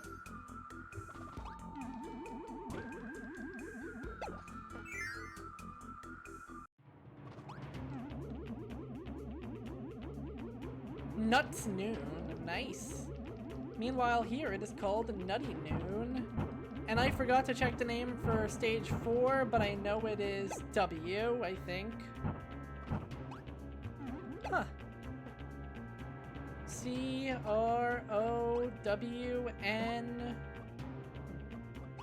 Also, I think this is the first time Wing appeared. Either that or it's the first time we've grabbed it. Let's go with it. White wafers, thank you, go. So all the levels are pulling double duty. They spell crown, and they're named after food. Wait, no boss? All you had to do is beat the mini-boss gauntlet? Huh. We got the mast, everybody! I don't think we got the mast, guys. Oh. Uh-oh. From one bird to another, we have a boss fight. Meet the Grand Doomer. You know all those Doomers? This guy is their boss. As you can see, Wing controls so much better than it did in Superstar here. And you can tell this is a Kirby boss, because he's teleport spamming.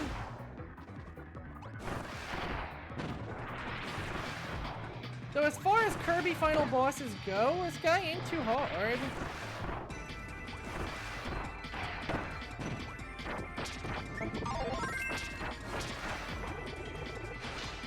Oh jeez, oh jeez.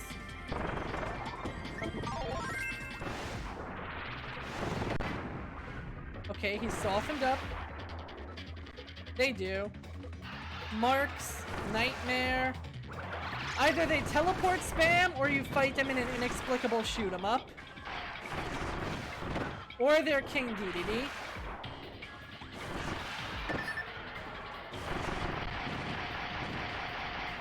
Okay, maybe I shouldn't keep doing the back dive, because I think that's getting my ass hurt.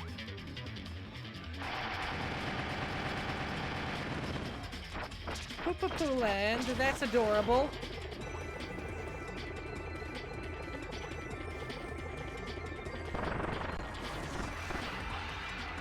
The Kirby games are so soft. Oh, he's hurting!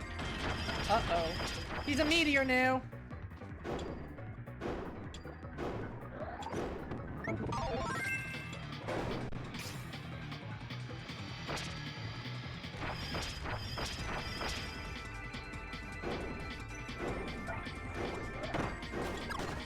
Oh, I know what we need. It's time for us to strike back.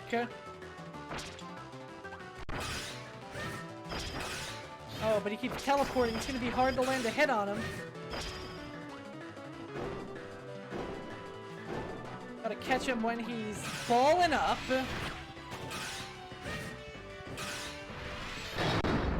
Got him! One hit down. This is why they do not normally let you use Ultra Sword as a standard ability. Look at how nuts it is. Also, hey, giant Galaxia. I bet Meta Knight's proud.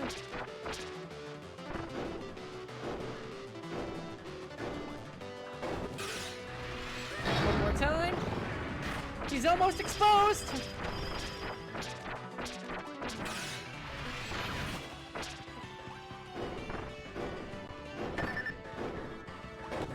Okay, I'm not invincible. It seems to only be when running. Oh, do not let him explode. Instead, we finish him off with a flourish. And then a flurry of blows. Down goes Doomer. And with that, we've gotten every piece of the Lor Starcutter. And with it, I think that means the game's done. We've achieved our goal.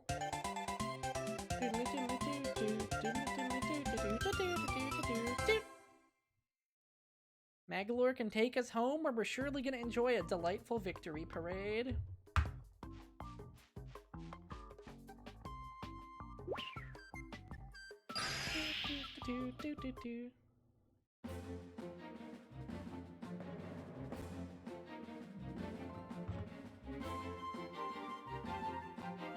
Man, we really went on a lot of wandering conversations today, huh? Wrestling, Game of Thrones, trans rights. This is what happens when you people give me a platform. This is all you guys' fault.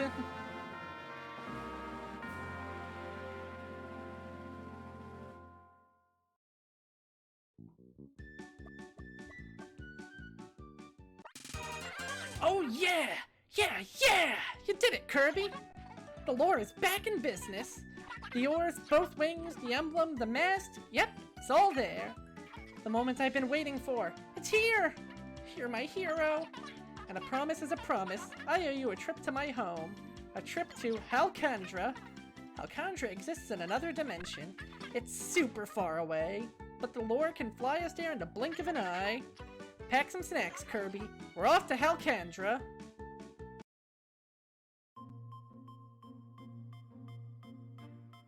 And of course, for beating the game, we get a nice little cutscene going.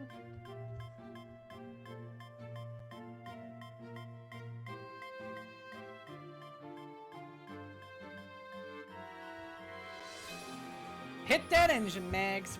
We're going home. Off among the stars, through the wormholes of another dimension. We walk its long, winding road, and we come to... Oh, this planet doesn't look very pleasant at all. But I'm sure it's gonna be cooler when we land. Oh. Oh, it's King Ghidorah. Oh no, we're fucked. Down goes Magolor for the second time. You didn't think we were really done, did you? No. We've got a dragon to slay.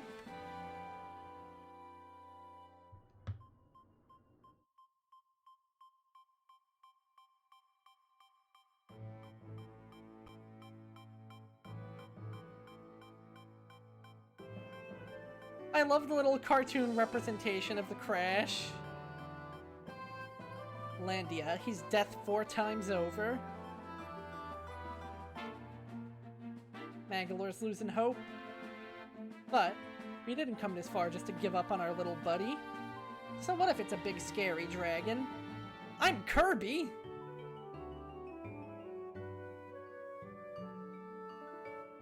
Obviously the king's rearing to go. Waddle Dee. Even Meta Knight in his own way. So, eternally grateful, Magolor joins us as we make one last trek.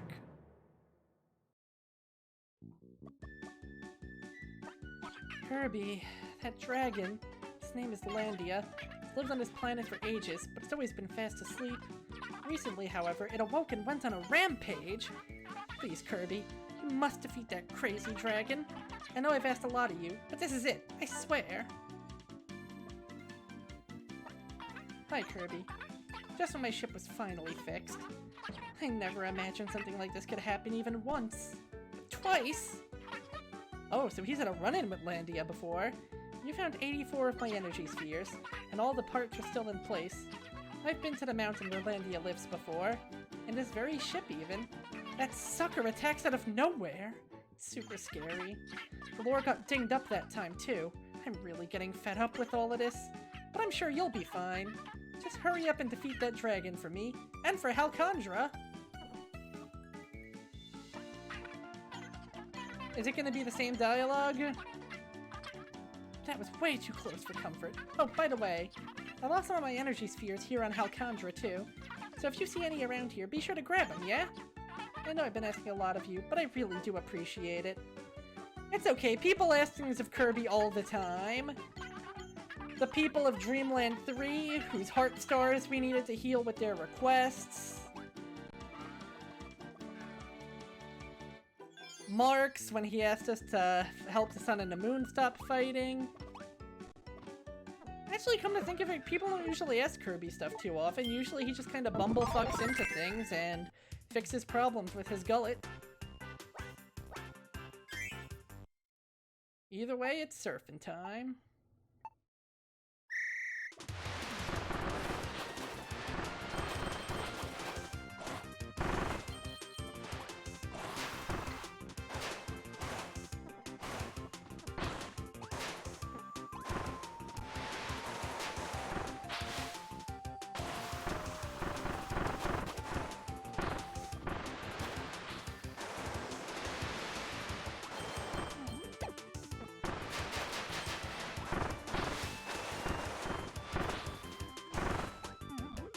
I don't think I've missed any shortcuts or anything, have I? Any side roads?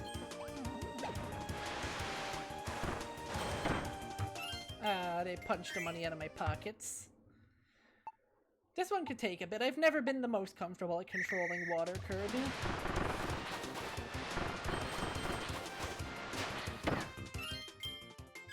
See example? Don't you love when you say things and they immediately get proven right?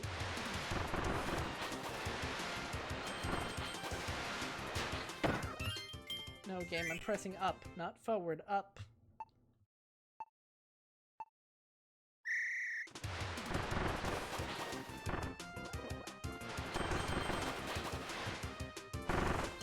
I think it's because I'm still in the sliding animation when that's been happening.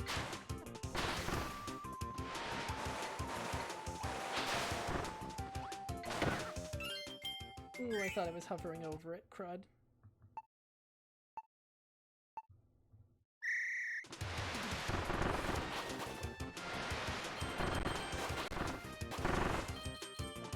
It's funny, I kind of thought bomb was going to be the big problem here.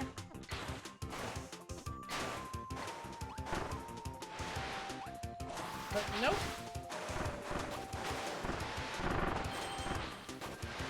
Oh, I can just run across that. Neat. Alright, so we're making this happen. We're doing this.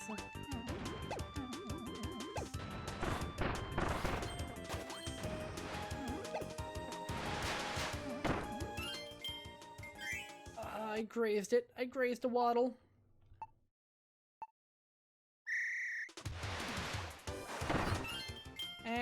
the wrong button. You didn't see anything, folks.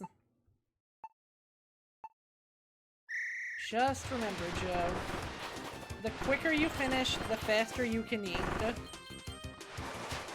You are being held hostage by your own appetite.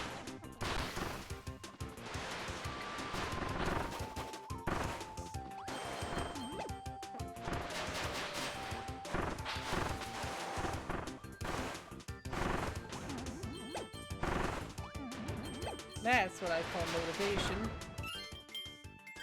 Bounce off wall, hit ground. Not good. Not Gucci in the neighborhoochie.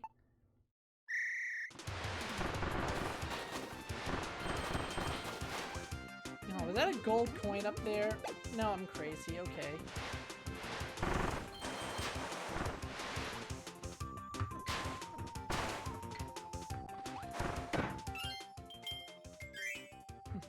Yes. Magalore made these sub-games. He made a bunch of the ones in Triple Deluxe, especially DDD's Drum Dash. That was a Magalore original. And he also made all of the races and stuff in the Dream Collection. It's hilarious. He's such a sore winner. He gloats like crazy when he beats you. I think I hit the fire, not the Gordo, somehow, which is shocking.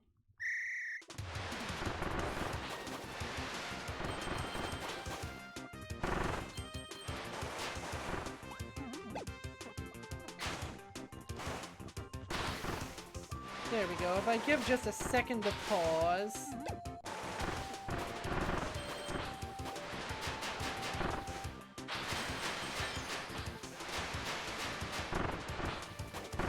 There we go.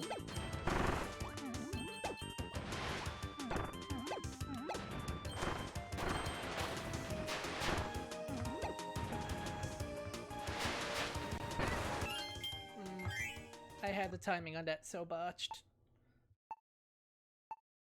But oh well.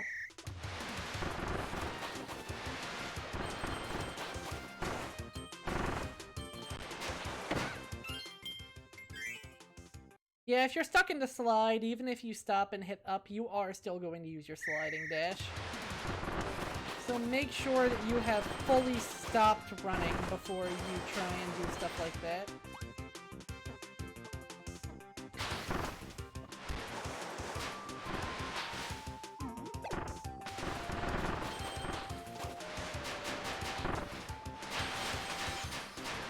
Okay, I can do a pivot and not, you know, lose my footing there. That was honestly what I was worried about.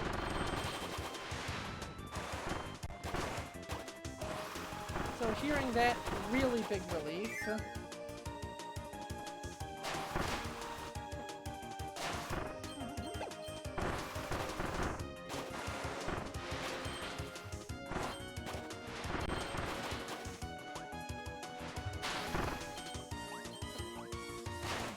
There we go, that's the power of the rainbow.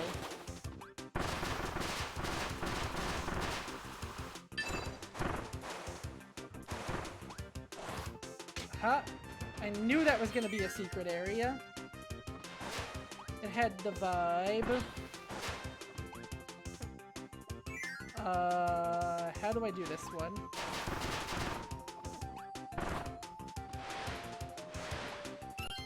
I don't think that's gonna be a high-scoring run. Oh well. If at first you don't succeed...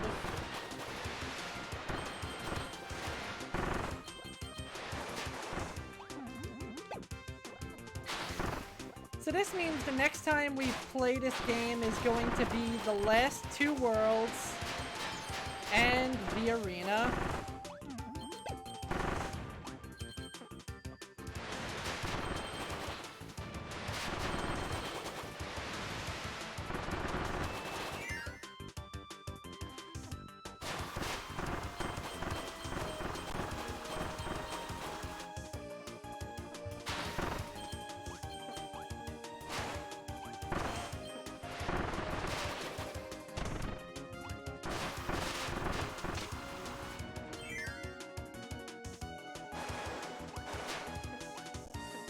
Oh, I see what I have to do. I just have to have no fear.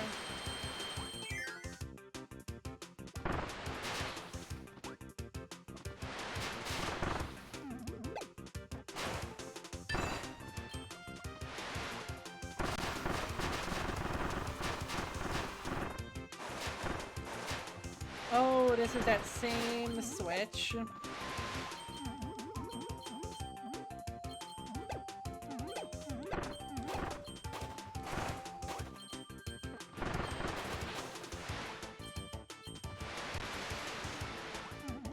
I feel like this whole section is meant for Flood's hover mode.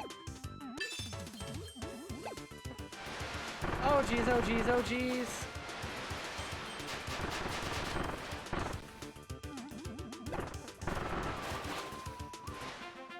Let's hope this is enough.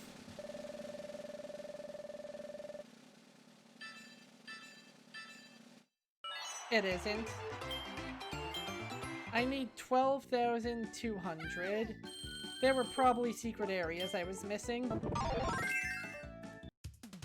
Because there's no way killing enough enemies makes up that. So keep an eye out, please, for any and all secrets. If there's just one more of them, I think you get that 2K.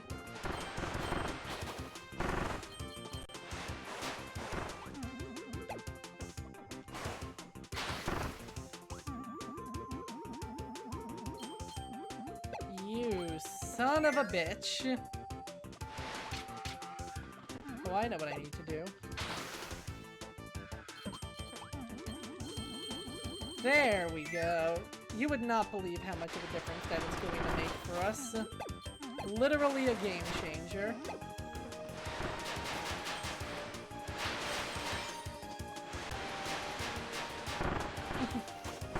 You had the same idea as I did, didn't you? Oh, Joe, you haven't checked up there.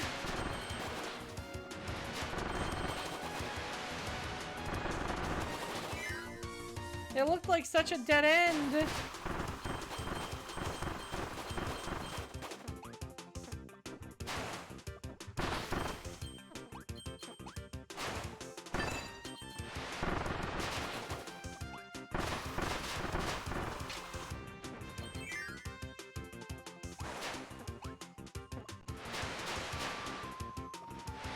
So this is going so much more smoothly.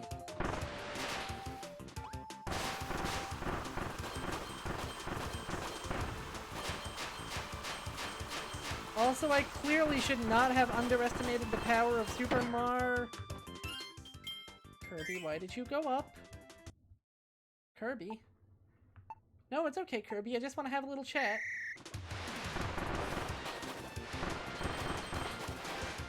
Just want to have a little chat, Kirby. I just want to talk about that.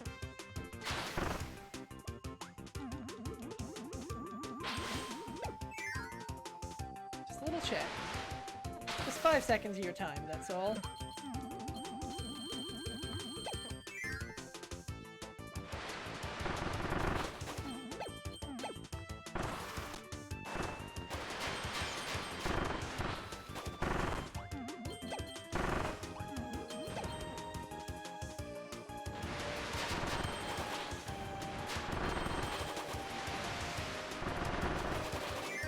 Okay, we're back. We are recentered.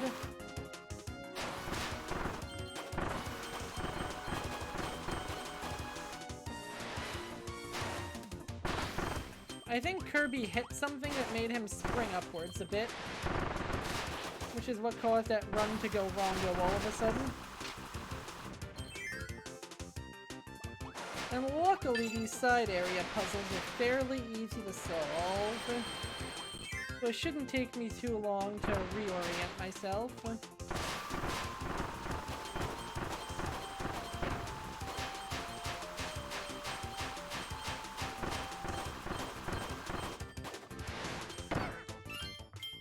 Kirby?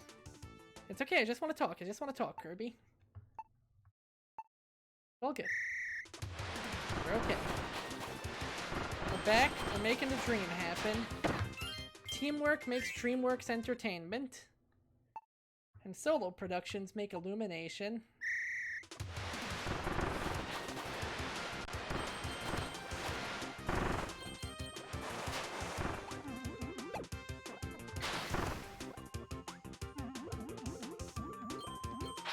Man, Illumination really did kind of come out of nowhere to become the #2. Debatably #1. Well, actually, well, no, like, I think Disney Pixar is still undoubtedly bigger. But Illumination makes some insane money. In part because their films are so efficiently budgeted. And it's like, they really came out of nowhere to accomplish that, huh? Like, there was that big ancestral DreamWorks Disney rivalry. And then it's just Despicable Me, though?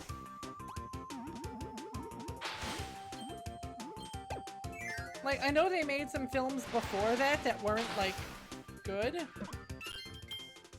That's too much of a time setback.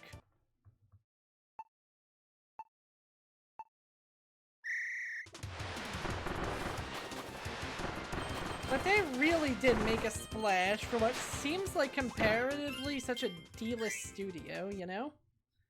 And I'll be honest, guys, I don't think my rambling powers are working this time. I think I'm actually gonna have to tighten up some due to this unique handling ability.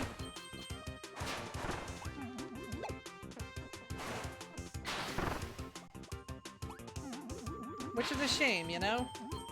Rambling about random nonsense gets me through so many problems. But just the specific timing on some of the down presses and up presses to make sure I'm getting the move I want to get.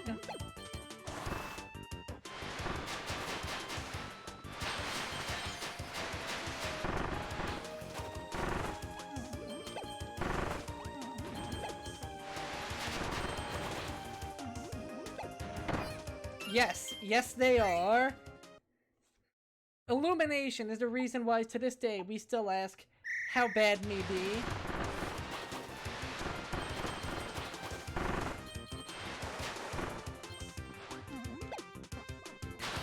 Has anything short of debatably the Sans fandom been nearly as unhinged as all of the Tumblr Onceler stuff? Like, the fact that it's not even the Lorax fandom, it's specifically the Onceler fandom, I really think tells you everything you need to know.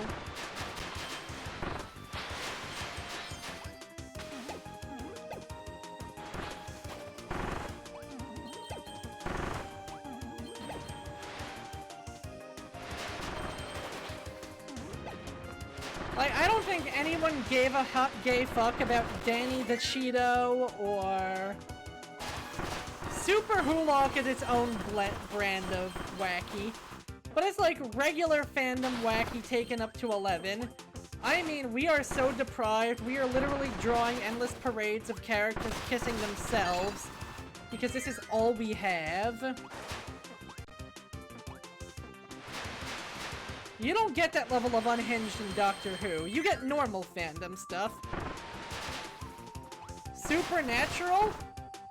Yeah, sure, there's all the incest, but that's at least 2 different characters being incestuous with another.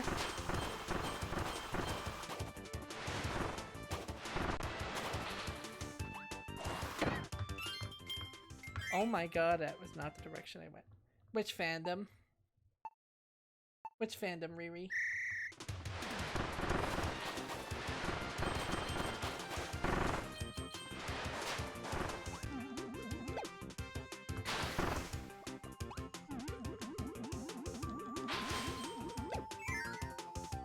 I have no idea what...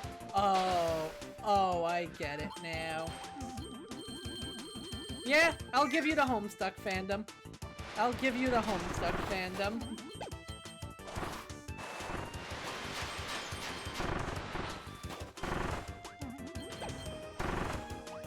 I mean, obviously it doesn't make it better. But, like, shipping culture is going to ship anyone with anyone anyway. Being siblings is not going to stop it in the slightest. But self-cessed? That's like... You know when like an animal is in need of enrichment and it's clearly like not having a great time, so it resorts to behaviors you do not see in the wild? That's the Onceler fandom.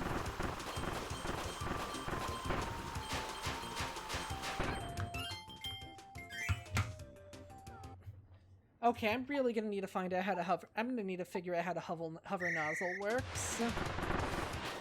Because I'm clearly either not putting enough juice into it or putting way too much juice into it.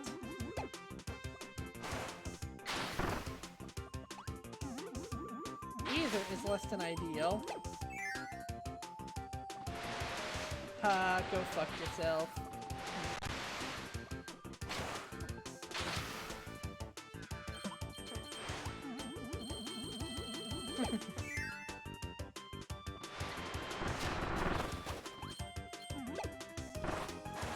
I mean, far be it from me to tell anyone what they can or can't do with their shipping. I'm not always going to agree, I'm not always going to find it cool and fun. But far be it from me to tell anyone, no, you physically can't do this. But I will say, that really feels like the kind of thing you do when either you have no better options, or you have so many options that you've gone mad with power and anything is on the table now.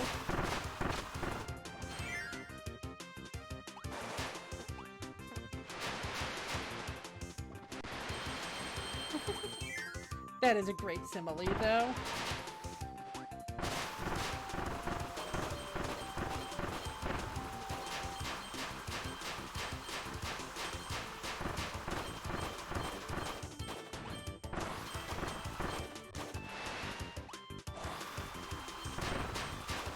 Okay, I still did that inexplicable backwards wiggle.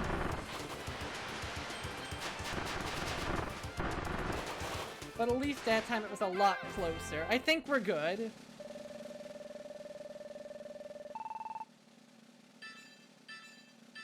Whew! Barely made it. And with that, we are all curbed out for today. But what a close one.